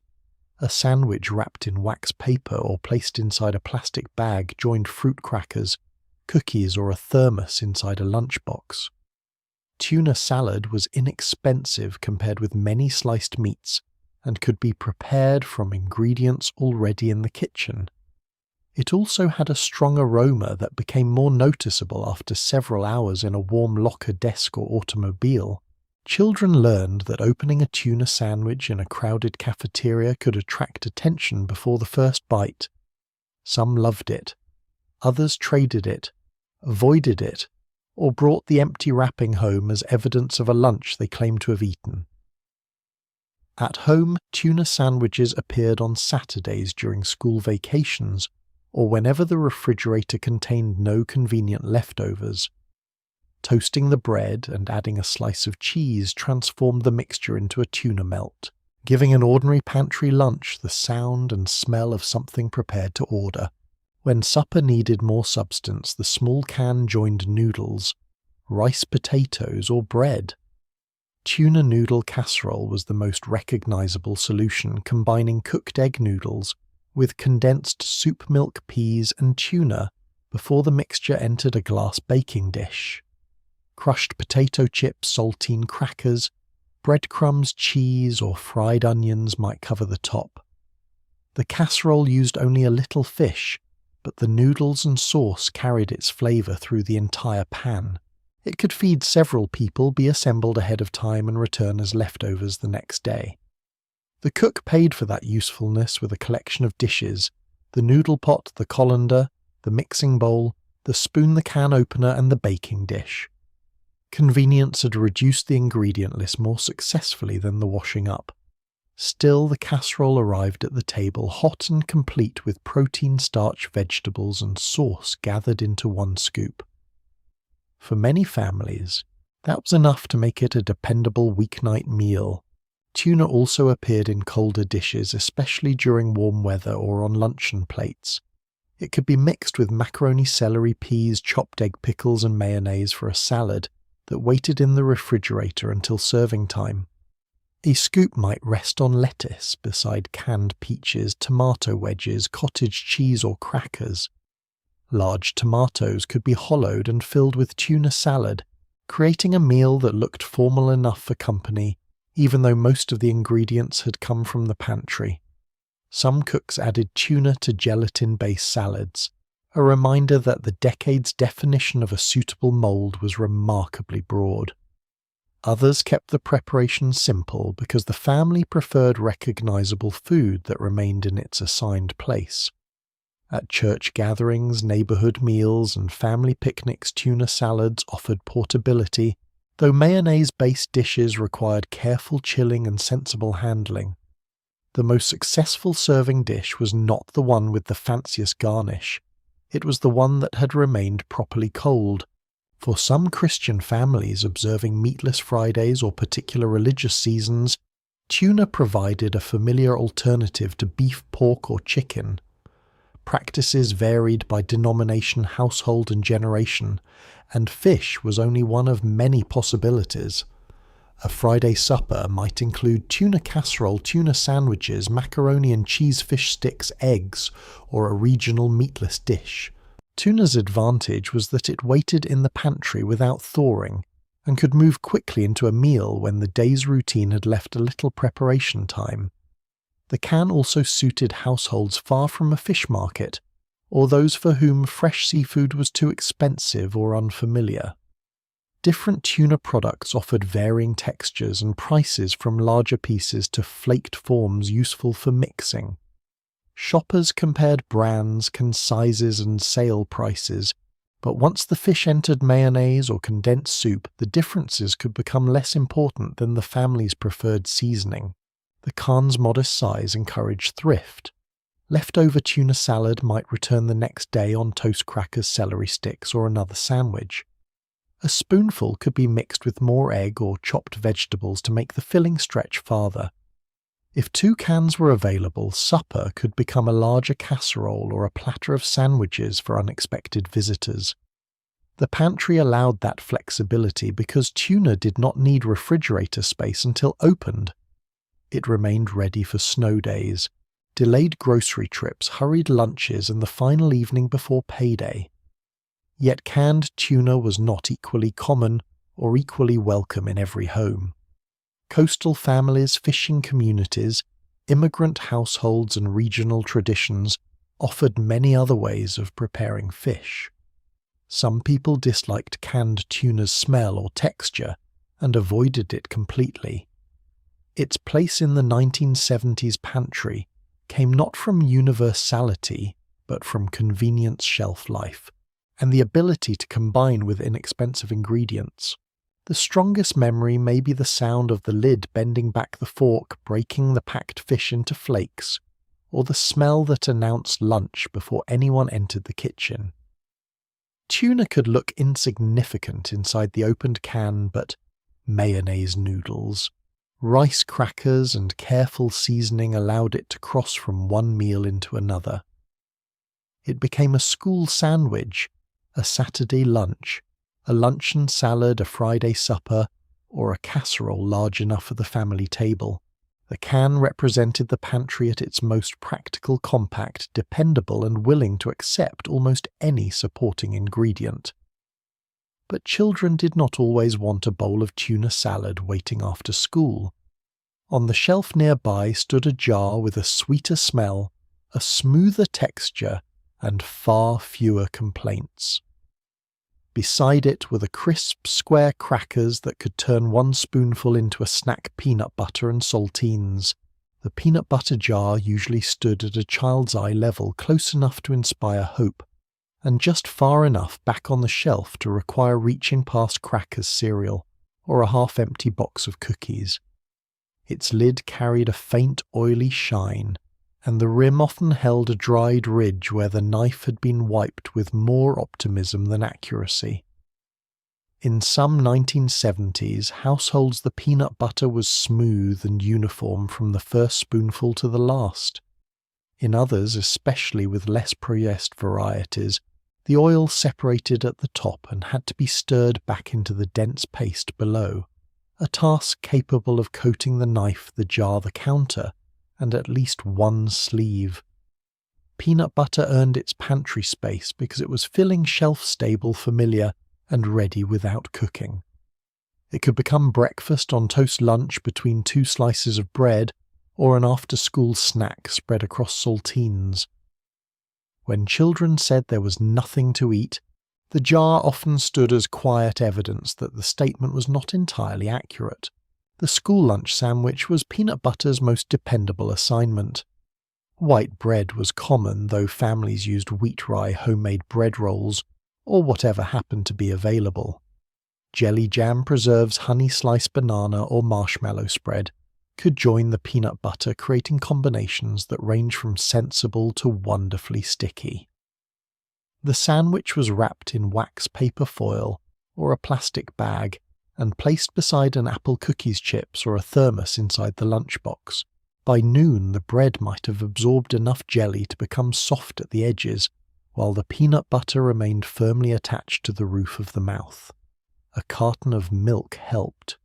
So did patience. Peanut butter sandwiches travelled well, cost less than many meat fillings, and did not require the same refrigeration concerns as tuna salad or cold cuts.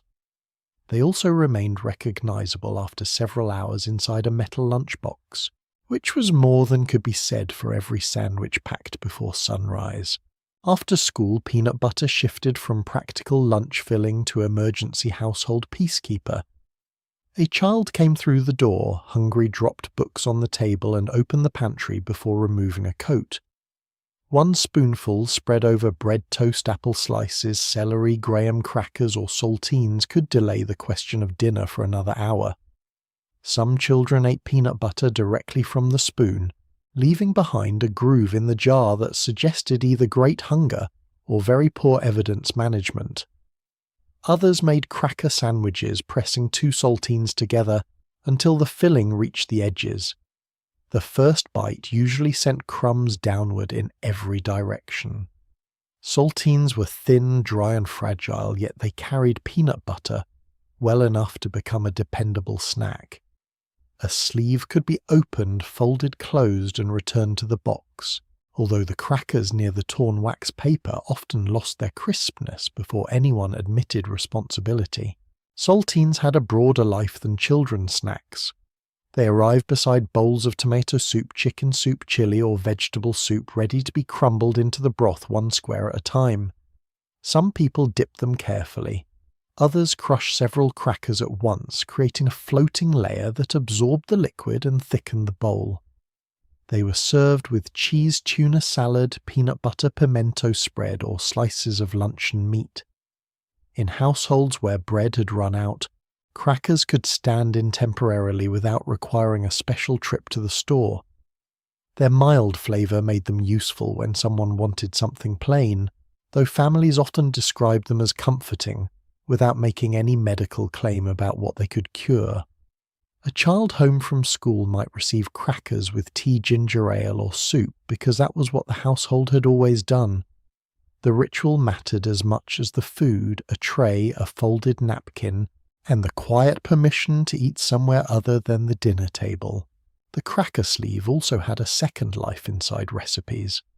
Saltines were crushed beneath a rolling pin, broken by hand, or sealed in a paper or plastic bag, and reduced to crumbs with whatever heavy kitchen object was nearby. Those crumbs coated fish, chicken, croquettes, or casserole toppings. They thickened meatloaf meatballs, salmon patties, and other mixtures when breadcrumbs were unavailable. Melted butter turned them into a crisp layer over tuna casserole baked vegetables, or creamy chicken dishes. A cook could transform a handful of inexpensive crackers into texture, structure, and the appearance of a finished top. The process was not always tidy. Fine crumbs escaped onto the counter, and one unbroken corner often survived every attempt at crushing. Yet saltines remained useful precisely because they were plain. They accepted soup, cheese, peanut butter, butter seasoning, or casserole sauce without competing for attention. Peanut butter also moved beyond sandwiches. It entered cookies marked by the familiar crosshatch of a fork, refrigerator bars, fudge cakes, frosting, and cereal mixtures prepared for school events or family gatherings. A batch of peanut butter cookies could make the entire kitchen smell warm and roasted even when the ingredients were simple. The jar was scraped with a rubber spatula, because leaving several spoonfuls behind felt wasteful. especially near the end of the grocery week. In some homes, peanut butter appeared in savory sauces or culturally specific dishes, though the sweet sandwich and cookie uses dominated many mainstream memories of the decade. Preferences varied by household, and allergies were not discussed or managed publicly in the same way they would be in later years.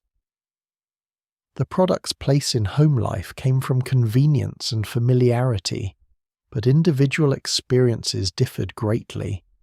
Some children loved it enough to eat the same lunch repeatedly. Others found the texture impossible and regarded the jar with complete distrust.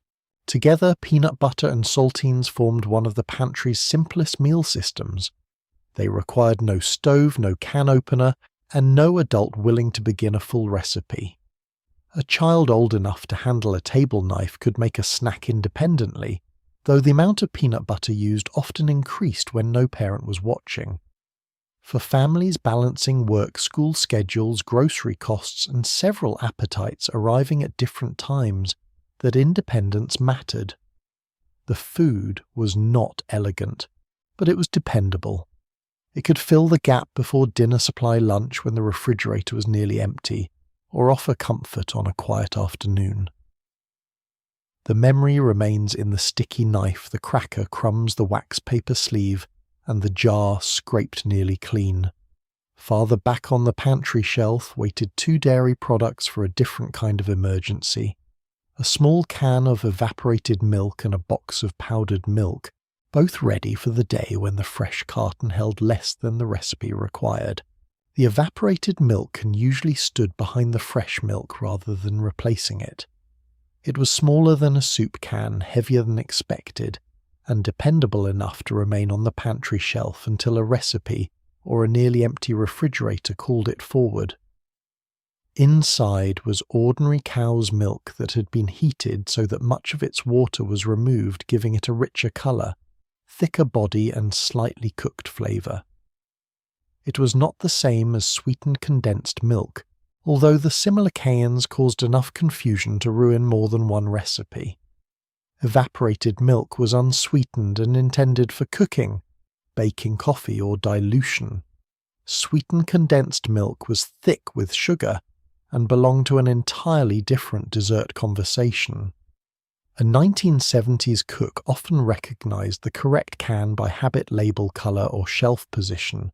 A less experienced helper learned the distinction after discovering that creamed potatoes and pie filling did not respond well to an accidental exchange. In everyday cooking, evaporated milk was useful because it behaved predictably. It enriched cream sauces, soups, gravies, casseroles, macaroni dishes, and mashed potatoes without requiring a fresh carton to remain available until the end of the week. A recipe might call for half a cup, leaving the rest of the opened can to be poured into a small covered container and placed in the refrigerator. The cook intended to use it in coffee pudding or tomorrow's sauce. Whether that happened depended on how clearly the container was labelled and how far it disappeared behind the pickles. In holiday cooking, evaporated milk gained even greater importance. Pumpkin pie, custard fudge, scalloped potatoes, and creamy vegetable dishes often relied on its concentrated richness. The can opened with the same metal rasp as tuna or soup, but the contents poured smoothly, pale and slightly golden. A little could make an inexpensive mixture feel more substantial, especially when buttercream or large amounts of fresh milk would have placed greater pressure on the grocery budget. Coffee gave evaporated milk one of its simplest assignments. In households that used it regularly, a small amount softened the strength of percolated coffee and added more body than ordinary milk. It could also appear in hot cereal, cocoa tea, or recipes prepared during a snowstorm illness, delayed grocery trip, or ordinary end-of-week shortage. Some families diluted evaporated milk with water and used it in place of fresh milk when necessary, though taste and texture were not identical, and children often noticed the difference immediately. The can's greatest advantage was not that it perfectly imitated the refrigerator carton. It was that it waited safely in the pantry until needed. Fresh milk could sour, spill, or disappear into breakfast cereal faster than anyone expected. Evaporated milk remained sealed, ready for the recipe that had already begun before the cook discovered that someone had returned an empty carton to the refrigerator. Powdered dry milk offered an even longer-lasting form of insurance.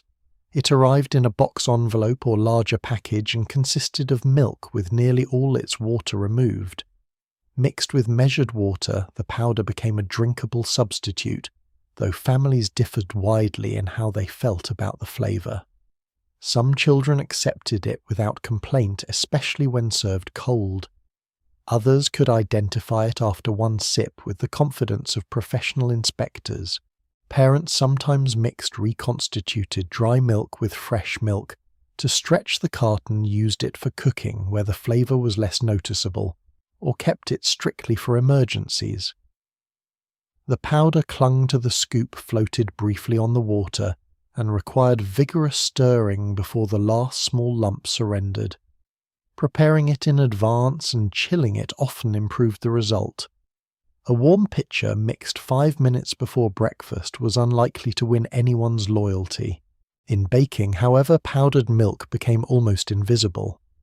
It could be added directly to bread dough, rolls, pancakes, biscuits, cakes, and other recipes supplying milk solids without using liquid from the refrigerator. Homebred bakers sometimes valued it because the powder was easy to measure and could improve softness, flavor, or browning when used in appropriate recipes. It also appeared in homemade cocoa mixes, pudding mixtures, and recipes designed for economical pantry storage.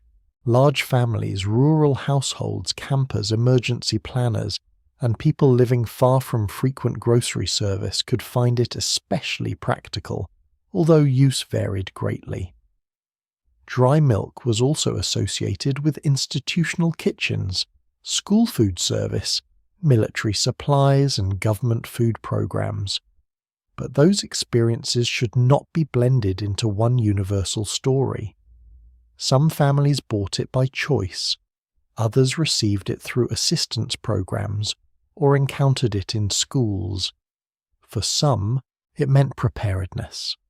For others, it carried the unmistakable taste of a tighter household budget. The emotional difference between the two products was often as important as the practical one. Evaporated milk could feel like a special recipe ingredient the can reserved for pie fudge or a creamy holiday dish. Powdered milk more often felt like backup the box opened when fresh milk was too expensive, too far away, or already gone. Yet both reflected the same household principle: the pantry should contain a way to finish the meal, even when the refrigerator could not cooperate. Someone managing a 1970s kitchen had to think several days ahead. Children needed milk for cereal. Coffee needed lightening. A casserole needed sauce. A cake needed mixing. The grocery trip might not come until Saturday, and the last fresh cup could disappear on Thursday morning. Shelf-stable milk products turn that shortage from a crisis into an adjustment, though not always an adjustment the family failed to notice. The memory remains in two very different motions: a smooth stream of evaporated milk pouring from a punctured can, and a spoon beating stubborn powdered milk into a cold pitcher.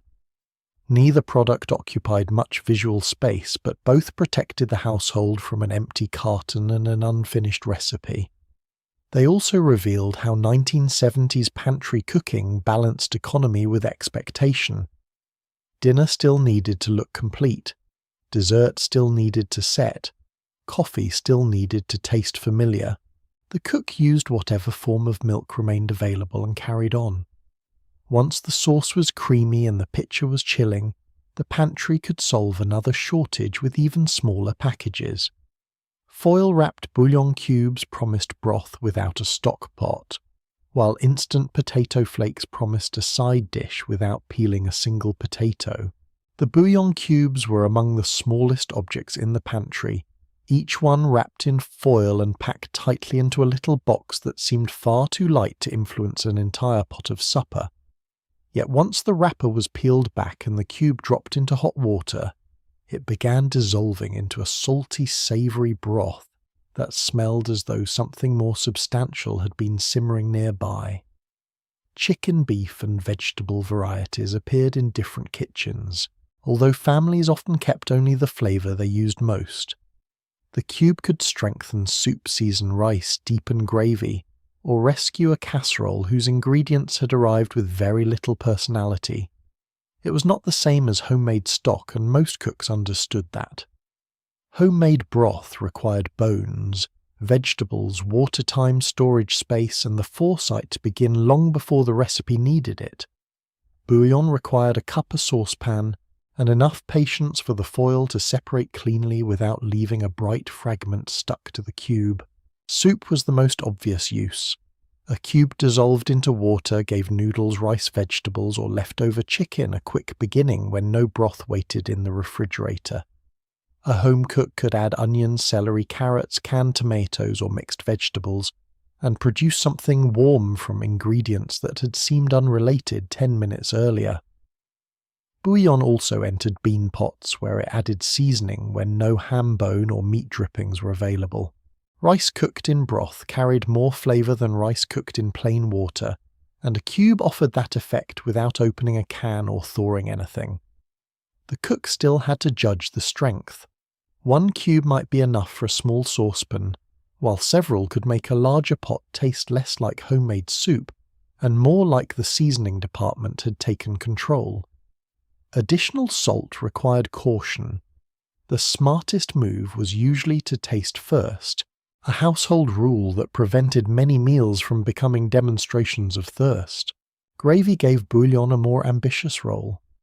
Pan drippings from beef, chicken, or pork could be combined with flour and water, then strengthened with a cube when the meat had produced less flavour than expected. The result was poured over mashed potatoes, rice noodles, biscuits, or slices of meat that needed assistance remaining interesting. Bouillon also helped create a quick sauce when there were no drippings at all. A spoonful of flour or cornstarch thickened the broth, while onion pepper, milk, or a little butter made it seem more complete. In skillet meals, a cube could disappear beside ground beef, onions, noodles, and vegetables, lending the mixture the suggestion that it had developed slowly, rather than being assembled between the evening news and a child's homework question. This was the particular talent of pantry seasoning. It could not create time, but it could make supper taste as though someone had found a little more of it. Beside the bouillon box stood a much larger package filled with something even less impressive to look at: dry potato flakes or granules. Instant mashed potatoes promised to remove peeling, cutting, boiling, draining, and mashing from one of the most familiar American side dishes. Water was heated with salt and sometimes butter or margarine. Milk was added according to the package directions. Then the flakes were stirred in swelling almost immediately into a bowl of pale potatoes. The speed could feel remarkable, especially to someone accustomed to scrubbing a sink full of russets and waiting for a heavy pot to boil. Yet the mixture required restraint. Too much liquid produced a soft, spreading mound. Too little created something stiff enough to keep the serving spoon upright. Stirring too aggressively could make the texture gluey, while insufficient stirring left dry pockets waiting to surprise the first person served. Convenience had shortened the process, but it had not removed judgment from the kitchen. Instant potatoes fit the 1970s evening because they could stand beside almost anything. Meatloaf, fried chicken, pork chops, hamburger patties, sausages, cube steak, and leftover roast all looked more like a complete meal with a white mound beside them. A spoon pressed into the centre created a hollow for gravy, which helped the potatoes carry flavour and made a modest amount of sauce appear more generous. Some cooks improved the mixture with extra butter, warm milk, evaporated milk, sour cream, cheese, garlic, onion powder, or pan drippings. Others followed the directions exactly because speed was the entire point. Children often recognized the difference between instant and freshly mashed potatoes, though their objections could disappear once enough gravy was added. Adults made the same calculation more quietly. The texture might not match potatoes peeled and mashed by hand, but the package reduced preparation time on a night when supper was already late and nobody had volunteered to help. The flakes also became an ingredient rather than merely a side dish. They could thicken soup, add body to potato cakes, or help form croquettes from leftover meat and vegetables. Some home cooks used them as a coating or stirred them into bread dough and casseroles. Leftover prepared potatoes could return the next day beneath gravy beside eggs, or shaped into patties and browned in a skillet. The package stored easily and did not sprout soften, or require a cool dark corner the way fresh potatoes did. That reliability mattered when grocery trips were less frequent, or refrigerator and pantry space had to be planned carefully. Fresh potatoes remained inexpensive and central in many households, especially where large families and established cooking habits made peeling a familiar routine. Instant potatoes did not replace them everywhere. They offered another choice, one increasingly attractive when work schedules, school events, television programs, and evening obligations compressed the hours between arriving home and putting food on the table. Together, bouillon cubes and instant potatoes represented the fast supper shelf at its most practical. One added concentrated flavor. The other produced a familiar side dish in minutes. Neither claimed to be the finest version of what it imitated, but both helped a cook finish the meal with fewer pots, fewer ingredients, and less waiting. The foil cube could make water behave like broth, while the dry flakes could make a saucepan behave as though potatoes had been boiling inside it. For families managing time as carefully as money, that kind of transformation was useful. The meal still required meat, vegetables, gravy serving bowls, and cleanup, but 2 long processes had been compressed into small packages. Once the plates were filled and the last streak of gravy crossed the potatoes, the pantry could turn toward dessert. A row of brightly coloured gelatin boxes waited nearby, ready to become a simple bowl, a layered treat, or a moulded creation ambitious enough to carry fruit in suspended animation. The gelatin boxes were among the brightest objects in the pantry, small enough to stack in a neat row, and colourful enough to suggest that dessert had already done most of the work. Cherry red, lime green, orange, lemon, strawberry, and other flavours waited behind the flour and sugar, each package promising that hot water, cold water, and a few hours in the refrigerator could produce something clear, trembling and properly sweet. The powder poured into a bowl in a fine cloud, releasing a sharp fruit scent that seemed much stronger than the finished dessert would taste. Boiling water followed, and the spoon moved in careful circles until no crystals remained on the bottom. Then came cold water, a glass-serving dish, and the long wait for the liquid to become solid enough to survive a spoon. For many 1970s, families' gelatin was not simply candy in a bowl. It was an inexpensive dessert, a party food, a refrigerator project for children, and a flexible base that could become far more elaborate than the little box had any right to expect. The simplest version required almost no decoration. The gelatin set in a large bowl, a square pan, or individual dessert cups, then arrived at the table in shining portions that moved slightly whenever someone touched the dish. A spoon cut through the surface with almost no resistance, producing a bright cube or soft scoop that held together only until it reached the mouth. Children often loved the colour, the sweetness, and the fact that dessert could wobble. Adults appreciated the low cost and the ease of preparing it before dinner. A little whipped topping, canned fruit, or sliced banana could make the serving feel more complete, while plain gelatin remained acceptable on an ordinary weekday. It also appeared when someone wanted a light dessert after a heavy meal, or when the pantry contained sugar and flavour, but very little butter flour or fresh fruit.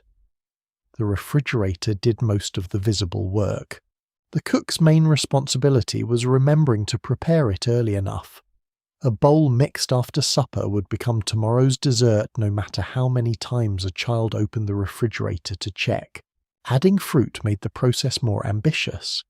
Canned peaches, pears, mandarin oranges, pineapple or fruit cocktail were drained and arranged in the partially thickened gelatin, ideally suspended evenly from top to bottom. Timing mattered. Add the fruit too early and it sank to the bottom or floated toward the top. Wait too long and it refused to enter the mixture gracefully, leaving rough channels where the spoon had pushed it into place. Fresh pineapple created another complication because its natural enzymes could prevent the gelatin from setting properly, while canned pineapple had been heated during processing and behaved more reliably. Many cooks knew this as a kitchen rule long before they knew the scientific reason. The fruit also had to be drained well enough not to weaken the mixture. A successful bowl displayed pieces throughout the colored gel, each one visible through the clear surface. An unsuccessful bowl still tasted sweet, but the fruit gathered in one district and the gelatin occupied the rest of the territory. Molds transformed the dessert from simple refreshment into a household performance. Gelatin could be poured into a ring mold, a fluted metal form, a decorative glass bowl, or whatever container seemed likely to release it later. Before serving, the cook dipped the outside briefly in warm water, placed a plate over the top, and turned the entire arrangement upside down. Then came the pause. Sometimes the mold slid free immediately with a soft sound, and stood perfectly shaped in the center of the plate. Sometimes it remained inside, forcing the cook to repeat the warm water treatment while everyone waited. And sometimes it released too enthusiastically, landing slightly off-center and beginning a slow journey toward the edge. Fruit cottage cheese, cream cheese, whipped topping nuts, marshmallows, shredded vegetables, and even mayonnaise could appear in different recipes, particularly those intended as salads rather than desserts. The line between sweet and savory was flexible. Lettuce beneath the mold often served as the official declaration that the dish belonged beside the main course. Church suppers, holiday meals, family reunions, and neighborhood gatherings gave gelatin a larger stage. A clear bowl of red gelatin with fruit could sit beside pies and cakes, while a green or orange molded salad might join casseroles, ham, and cold plates. The ingredients were inexpensive, the dish could be made ahead, and the bright colors helped fill a long serving table. Recipes traveled through community cookbooks, women's magazines, company booklets, and handwritten cards exchanged between relatives. One family added crushed pineapple and cream cheese, another folded in whipped topping and marshmallows. A third produced a layered dessert requiring several chilling stages and enough refrigerator space to become a scheduling problem. These dishes were practical, but they also displayed effort. A clean layer, a centered mold, or evenly suspended fruit showed that someone had planned ahead and paid attention. Gelatin was convenient only in the sense that the ingredients were simple. The waiting, layering, unmolding, garnishing, transporting, and protecting from curious fingers remained entirely traditional labor. The refrigerator itself shaped the experience. A gelatin bowl needed a level shelf protection from strong-smelling leftovers and enough time to set before the next meal. A sheet of wax paper foil or a fitted cover guarded the surface, though condensation sometimes gathered underneath and dripped when the lid was removed. Children were warned not to shake the bowl, move the mold, or test the center with a finger. These instructions increased the desire to do exactly those things. Once set, gelatin kept well enough for leftovers, though the surface gradually became firmer and small pools of liquid could appear around the edges. A family might eat the same molded salad through several meals, watching its once perfect shape become a series of increasingly practical slices. The dessert had begun as a centerpiece and ended as a covered bowl pushed behind the milk. Such was the normal life cycle of company food. Gelatin remains available, but its central place in family meals has faded. Changing tastes moved away from some molded salads and fresh fruit packaged snacks. Frozen desserts and bakery items offered other forms of convenience. The elaborate recipes that once filled magazine pages began to look too sweet, too soft, or too visually ambitious for ordinary weeknights. Yet the memory survives in the coloured boxes, the spoons circling through hot water, and the suspense of turning a mould onto a plate. Gelatin could be a child's dessert, a holiday side dish, a potluck centerpiece, or a refrigerator experiment that refused to set before the guests arrived. It was inexpensive, adaptable, and just theatrical enough to make a pantry product feel like an occasion. On the shelf beside those bright boxes, however, waited two other shortcuts that would become even more important to the 1970s dessert table. Boxed cake mix promised a birthday cake without measuring flour, while instant pudding promised a creamy filling before anyone had time to reconsider dessert.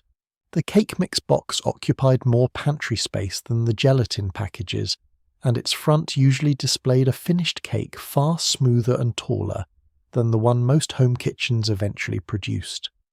Inside was a paper pouch of dry ingredients, already blended in proportions that once required several canisters, measuring cups and opportunities for error. The cook still supplied eggs, water, and usually vegetable oil according to the package directions, then beat the batter by hand or with an electric mixer until the last dry streak disappeared. The mixer's metal beaters made a steady hum, and a child waiting nearby hoped to receive the bowl when the batter had been poured into the pan. Box cake mix did not make baking effortless, but it made the result more predictable. Flour did not have to be sifted, baking powder did not have to be tested, and the sugar canister could remain closed. On a busy 1970s afternoon, that reduction in measuring could decide whether a birthday cake appeared at all. Birthdays gave cake mix its most visible assignment. A parent could return from work, open a box, grease 2 round pans or 1 rectangular baking dish, and have a cake cooling before the evening celebration. The finished layers might lean slightly, crack across the top, or refuse to release cleanly from the pan, but frosting covered many structural disagreements. Canned frosting offered another shortcut, while other families mixed powdered sugar butter or margarine milk cocoa and vanilla in a bowl. Children helped decorate with coloured sugar coconut candies or letters squeezed from a small icing tube. The cake still felt homemade because someone had baked it, watched the oven, tested the centre, waited for it to cool, and attempted to write a name across the top without running out of room. The box had shortened the path, but the family supplied the occasion. A perfectly decorated bakery cake might have looked more professional. The slightly uneven kitchen version carried fingerprints, misplaced candles, and the strong possibility that one corner had already been sampled. Cake mix also escaped the limits of the package instructions. Community cookbooks, magazine pages, newspaper columns, and recipe cards offered ways to add pudding mix, fruit, sour cream nuts, spices, chocolate chips, or flavoured extracts. A yellow cake mix could become pineapple upside-down cake, a fruit-filled sheet cake, or the base of a crumb-topped coffee cake. Chocolate mix became cupcakes for school, a layer cake for Sunday dinner, or a pan of bars cut into enough pieces for a church gathering. Some recipes used canned fruit and dry cake mix in simple baked desserts, relying on butter or margarine to create a browned topping. Others turned cake mix into cookies or quick cobblers. These variations allowed the cook to enjoy the reliability of a commercial mix while still claiming a family method. Adding one special ingredient could transform a standard box into our cake, especially after the recipe had been copied onto an index card and passed to a relative without mentioning how prominently the manufacturer had participated. Instant pudding mix waited beside the cake boxes in a much smaller package, but it offered an equally useful promise. Earlier pudding preparations often required cooking milk and dry ingredients over heat, while stirring carefully enough to prevent scorching or lumps. Instant pudding reduced the process to cold milk a bowl and several minutes of beating. The powder changed almost immediately, thickening beneath the whisk and leaving trails that held their shape. Vanilla chocolate, butterscotch banana and other familiar flavors could become dessert before the dinner dishes had been cleared. The mixture was spooned into individual bowls or one larger serving dish and placed in the refrigerator to finish setting. A skin did not form in quite the same way as it did on some cooked puddings, a feature welcomed by children who considered that thin top layer either the best part or an unforgivable defect. Whipped topping sliced bananas, cookie crumbs, or a dusting of cocoa could make the simple pudding look planned rather than merely fast. But instant pudding was rarely content to remain in a bowl. It became pie filling inside graham cracker or pastry crusts, sometimes layered with bananas, coconut chocolate, or whipped topping. It was folded into refrigerator desserts with vanilla wafers, cookies, canned pineapple marshmallows, or cream cheese. Banana pudding could be assembled with sliced fruit and wafers, though family recipes differed greatly, and many cooks remained loyal to cooked custard versions. Chocolate pudding filled pie shells and layered dishes, while vanilla pudding helped hold together desserts built in glass bowls so every stripe could be admired from the side. The package also entered cake batter, where it could add moisture and flavour to a boxed mix. The Pantry had discovered a shortcut that improved another shortcut. A cake mix box and a pudding packet could cooperate to produce a dessert, described as a closely guarded family recipe, even when both packages still sat visible in the trash. These boxed desserts fitted the social life of the decade because they were dependable enough to prepare for other people. Cupcakes travelled to classrooms and club meetings. Sheet cakes crossed church basement doors beneath foil or a plastic cover. Pudding pies chilled until relatives arrived. Layered refrigerator desserts filled rectangular glass dishes and were served in soft squares that rarely remained perfectly square after the first scoop. The ingredients were easy to store, and the cook could keep several flavors on hand without deciding in advance which celebration guest or craving would require them. When grocery costs rose or time ran short, a box made dessert possible with a few added ingredients. Yet there was still labor hidden behind the promise pans had to be greased.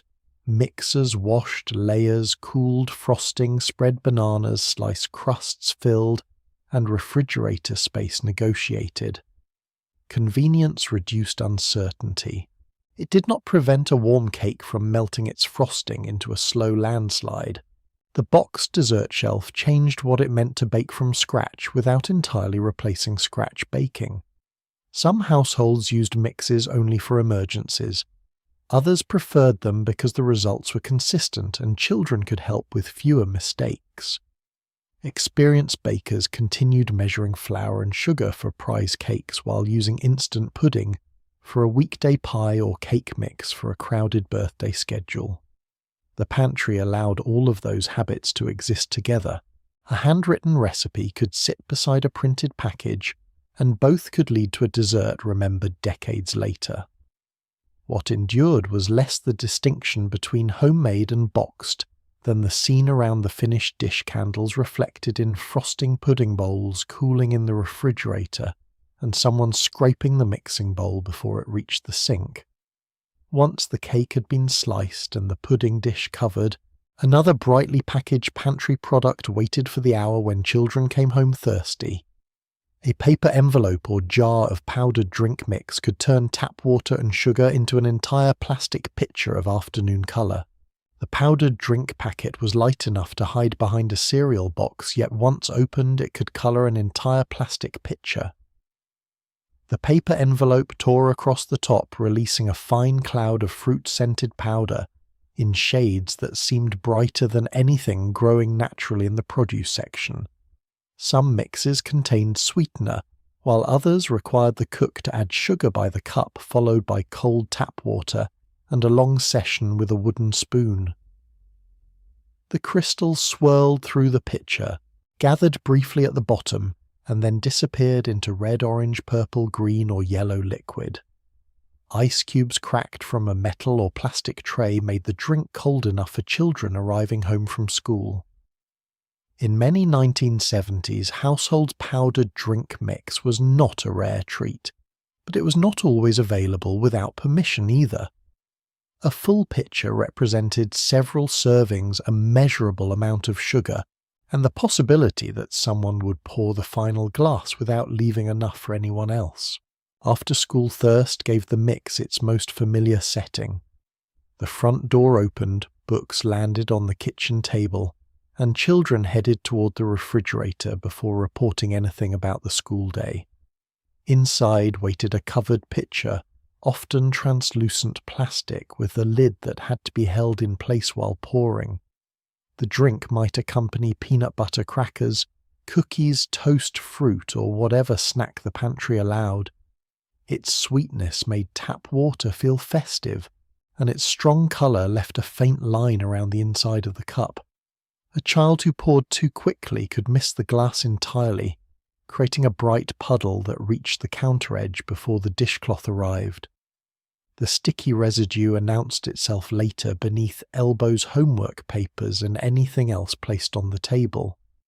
Powdered drink mix was convenient because it was cheap to store, quick to prepare, and capable of serving several children at once. It was less convenient once dried sugar had bonded to the kitchen surface. The packet also suited summer afternoons, backyard games, neighbourhood visitors and family gatherings, where individual bottles would have cost more and taken up valuable refrigerator space. A large pitcher could be refilled from a second envelope, while paper or plastic cups reduced the number of glasses waiting beside the sink. At picnics and reunions, the drink might be mixed in a larger container and ladled or poured for a crowd. Church events, scouting meetings, school functions, and children's birthday parties often relied on beverages that could be prepared in quantity from shelf-stable ingredients. The flavour did not need to be subtle, it needed to be cold, sweet, recognisable and available before the ice melted. Adults sometimes diluted the mixture more than the children preferred stretching one packet across a larger pitcher. Children noticed immediately. They might not have known the household budget, but they could detect an extra quart of water with remarkable precision. Different products occupied slightly different places on the pantry shelf. Fruit-flavoured drink mixes were often associated with children's summer, and large pitchers prepared with added sugar. Orange-flavoured breakfast beverages carried a more modern image and could be stirred into water before school taken on camping trips, or served when fresh juice was unavailable or too expensive. Other powdered mixes promised lemonade iced tea, or flavours that existed more confidently on the package than in nature. National brands shared the aisle with supermarket labels and regional products, giving shoppers choices based on price, flavour and family loyalty. A child might insist that one red drink tasted completely different from another red drink, even when an adult considered them nearly identical. The packaged design, cartoon character, television advertising or familiar picture at home could become part of the flavour itself. Memory rarely separates taste from the label that promised it. Preparing the drink was simple enough for older children, though the sugar created opportunities for error. The instructions might call for one envelope, a measured amount of sugar, and several quarts of water. A child in a hurry could misread the cup, forget how much had already been added, or decide that an extra spoonful would improve the recipe. The result ranged from pale and disappointing to thickly sweet. Stirring required attention because undissolved sugar settled at the bottom, leaving the first glasses weak and the final serving almost syrupy. Ice helped, but too much melting diluted the mixture again. Families developed their own preferred strength, often ignoring the printed directions after the first few pitchers. One parent measured carefully. Another poured sugar by sight. Some reduced the amount because the standard version seemed too sweet. Others followed the package exactly because changing it invited complaints from every child in the room.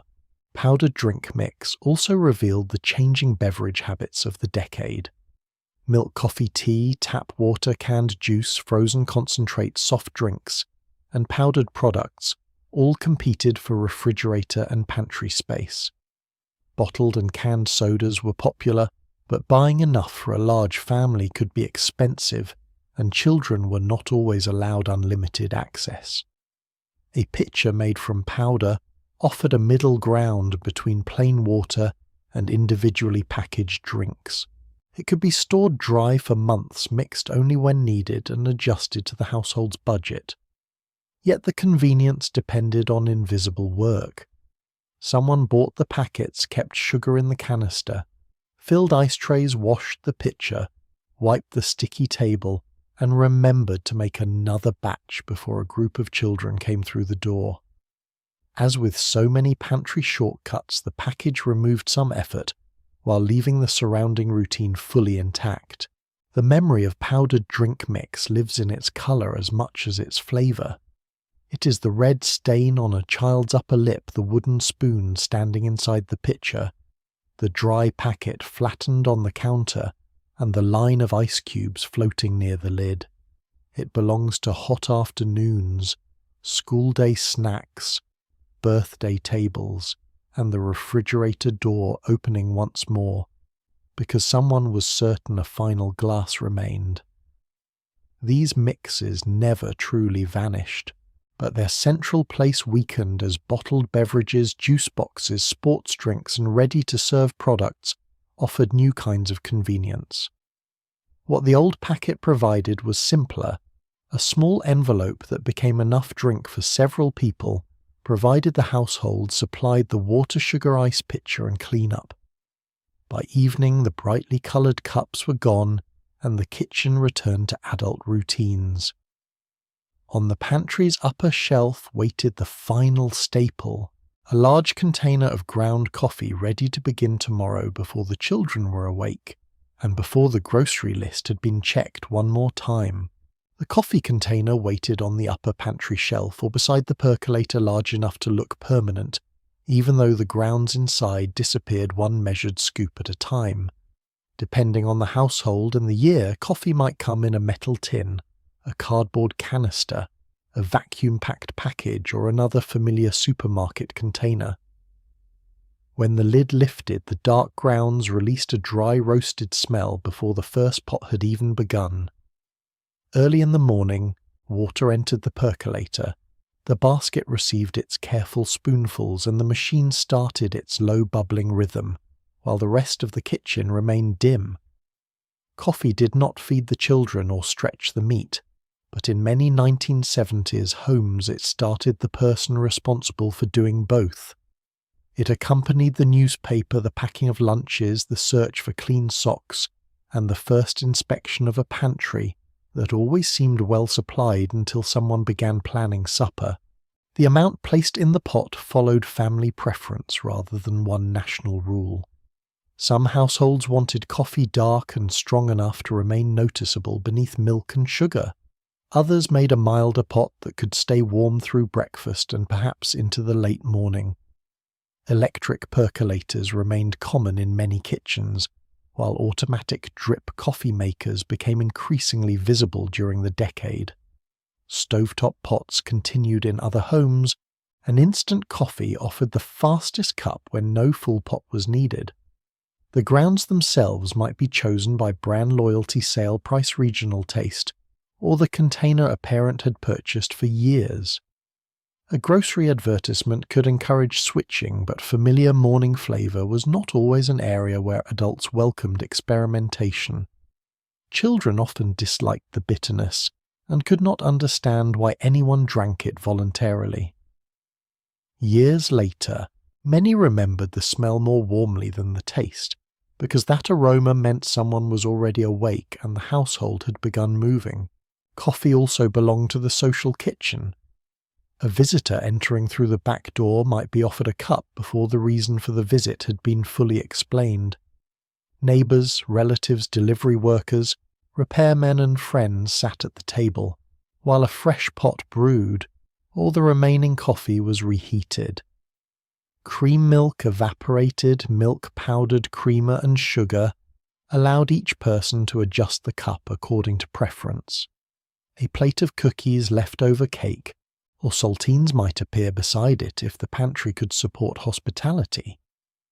At church gatherings, community meetings, funerals and family reunions, large coffee urns supplied cup after cup, while people talked, waited, organised and remembered. Coffee was ordinary enough for every morning and formal enough to offer a guest. The cup created a small pause inside household work, though the person serving it usually continued clearing dishes, checking the oven, or adding items to a grocery list while the conversation carried on. The empty coffee tin rarely ended its life in the trash immediately. Its sturdy shape invited another assignment. Some families used it to collect cooking grease until disposal. Others stored nails, screws, buttons, clothespins, crayons, pet food cookie cutters, or small objects that had no proper drawer. A container that once carried breakfast coffee could migrate to the garage, sewing room, basement, or laundry area and remain useful for years. The label might fade, peel, or become coated with fingerprints, but everyone understood what the coffee can meant even after it contained nothing remotely connected to coffee. Reuse was not always described as environmental virtue. It was simply practical. A strong container with a fitted lid had value, and buying another container for nails made little sense when an empty one already sat on the counter. The pantry staples fed the family, but their packages often continued working long after the food was gone. Before payday or the weekly shopping trip, someone opened the pantry and took account. The flour canister was lifted to judge its weight. The sugar level was checked. Rice, beans, noodles, coffee, canned vegetables, tuna soup, fruit, powdered drinks and dessert mixes were counted or estimated. The process was rarely as precise as an inventory sheet. A cook might shake a box, peer into a jar, or ask who had finished the peanut butter without writing it down. The oldest cans were pulled forward, and unfamiliar containers at the back were examined with suspicion. A handwritten list grew on an envelope notepad calendar margin or scrap of paper near the telephone. Flour, sugar, coffee, tuna, peas. The words reflected meals that had not yet been chosen and shortages already discovered. Coupons were matched where useful supermarket circulars were checked, and brand preferences negotiated with sale prices. The pantry made the grocery trip possible because it showed what the household could still build before buying anything new. That planning carried more labour than the shelf itself revealed. Someone remembered that the cake mix required eggs, the casserole required milk, and the dried beans required a meal planned far enough ahead to soak them. Someone knew that one can of tuna would not feed everyone unless noodles or bread stretched it. Someone noticed that the rice bag was nearly empty, the baking powder had grown old, and the coffee supply would not survive another work week. During the inflation-conscious years of the 1970s, many families watched food costs carefully, but pantry habits also reflected region income heritage, family-sized transportation, and access to stores. A rural household might stock more because the supermarket was far away. A family in a small apartment might have little storage. Some homes relied heavily on canned and boxed products. Others preserved garden produce baked frequently, or purchased foods from neighbourhood markets shaped by particular cultural traditions. There was never one universal American pantry, even when many shelves held recognizable objects. The 25 staples in this pantry survived because each solved more than one problem. Flour moved from gravy to birthday cake, sugar sweetened coffee and preserved fruit. Rice and beans stretched the grocery budget. Tomato cans gave direction to skillets and soup pots. Condensed soup turned leftovers into casseroles. Peanut butter fed children who arrived hungry before dinner. Evaporated and powdered milk finished recipes after the fresh carton was gone. Gelatin cake mix, and pudding made dessert possible without beginning from nothing. Some of these foods remain common. Others have become less central change packages or moved behind newer forms of convenience. What has faded most is not always the product itself, but the routine surrounding it, checking the shelf, saving the container, planning several meals from one ingredient, and knowing what could be made without returning to the store. At the end of the week, the paper grocery bags came back to the Formica counter, and new cans went behind the old ones. Flour returned to its canister. Sugar stood beside the coffee pot. The pantry looked full again, though every item represented future measuring, stirring, baking, serving, and washing up. These staples did not make the 1970s kitchen effortless, and they did not make every family's experience the same. They reveal something quieter, the creativity required to make ordinary ingredients serve breakfast, lunch, supper company, and the final days before payday. The packages changed, the appliances changed, and family schedules changed with them. Yet many people can still hear the can opener, smell the percolator, and picture the grocery list written in blue ink. Which of these 25 staples did your family rely on most, and which forgotten pantry item would you place back on the shelf for one more meal?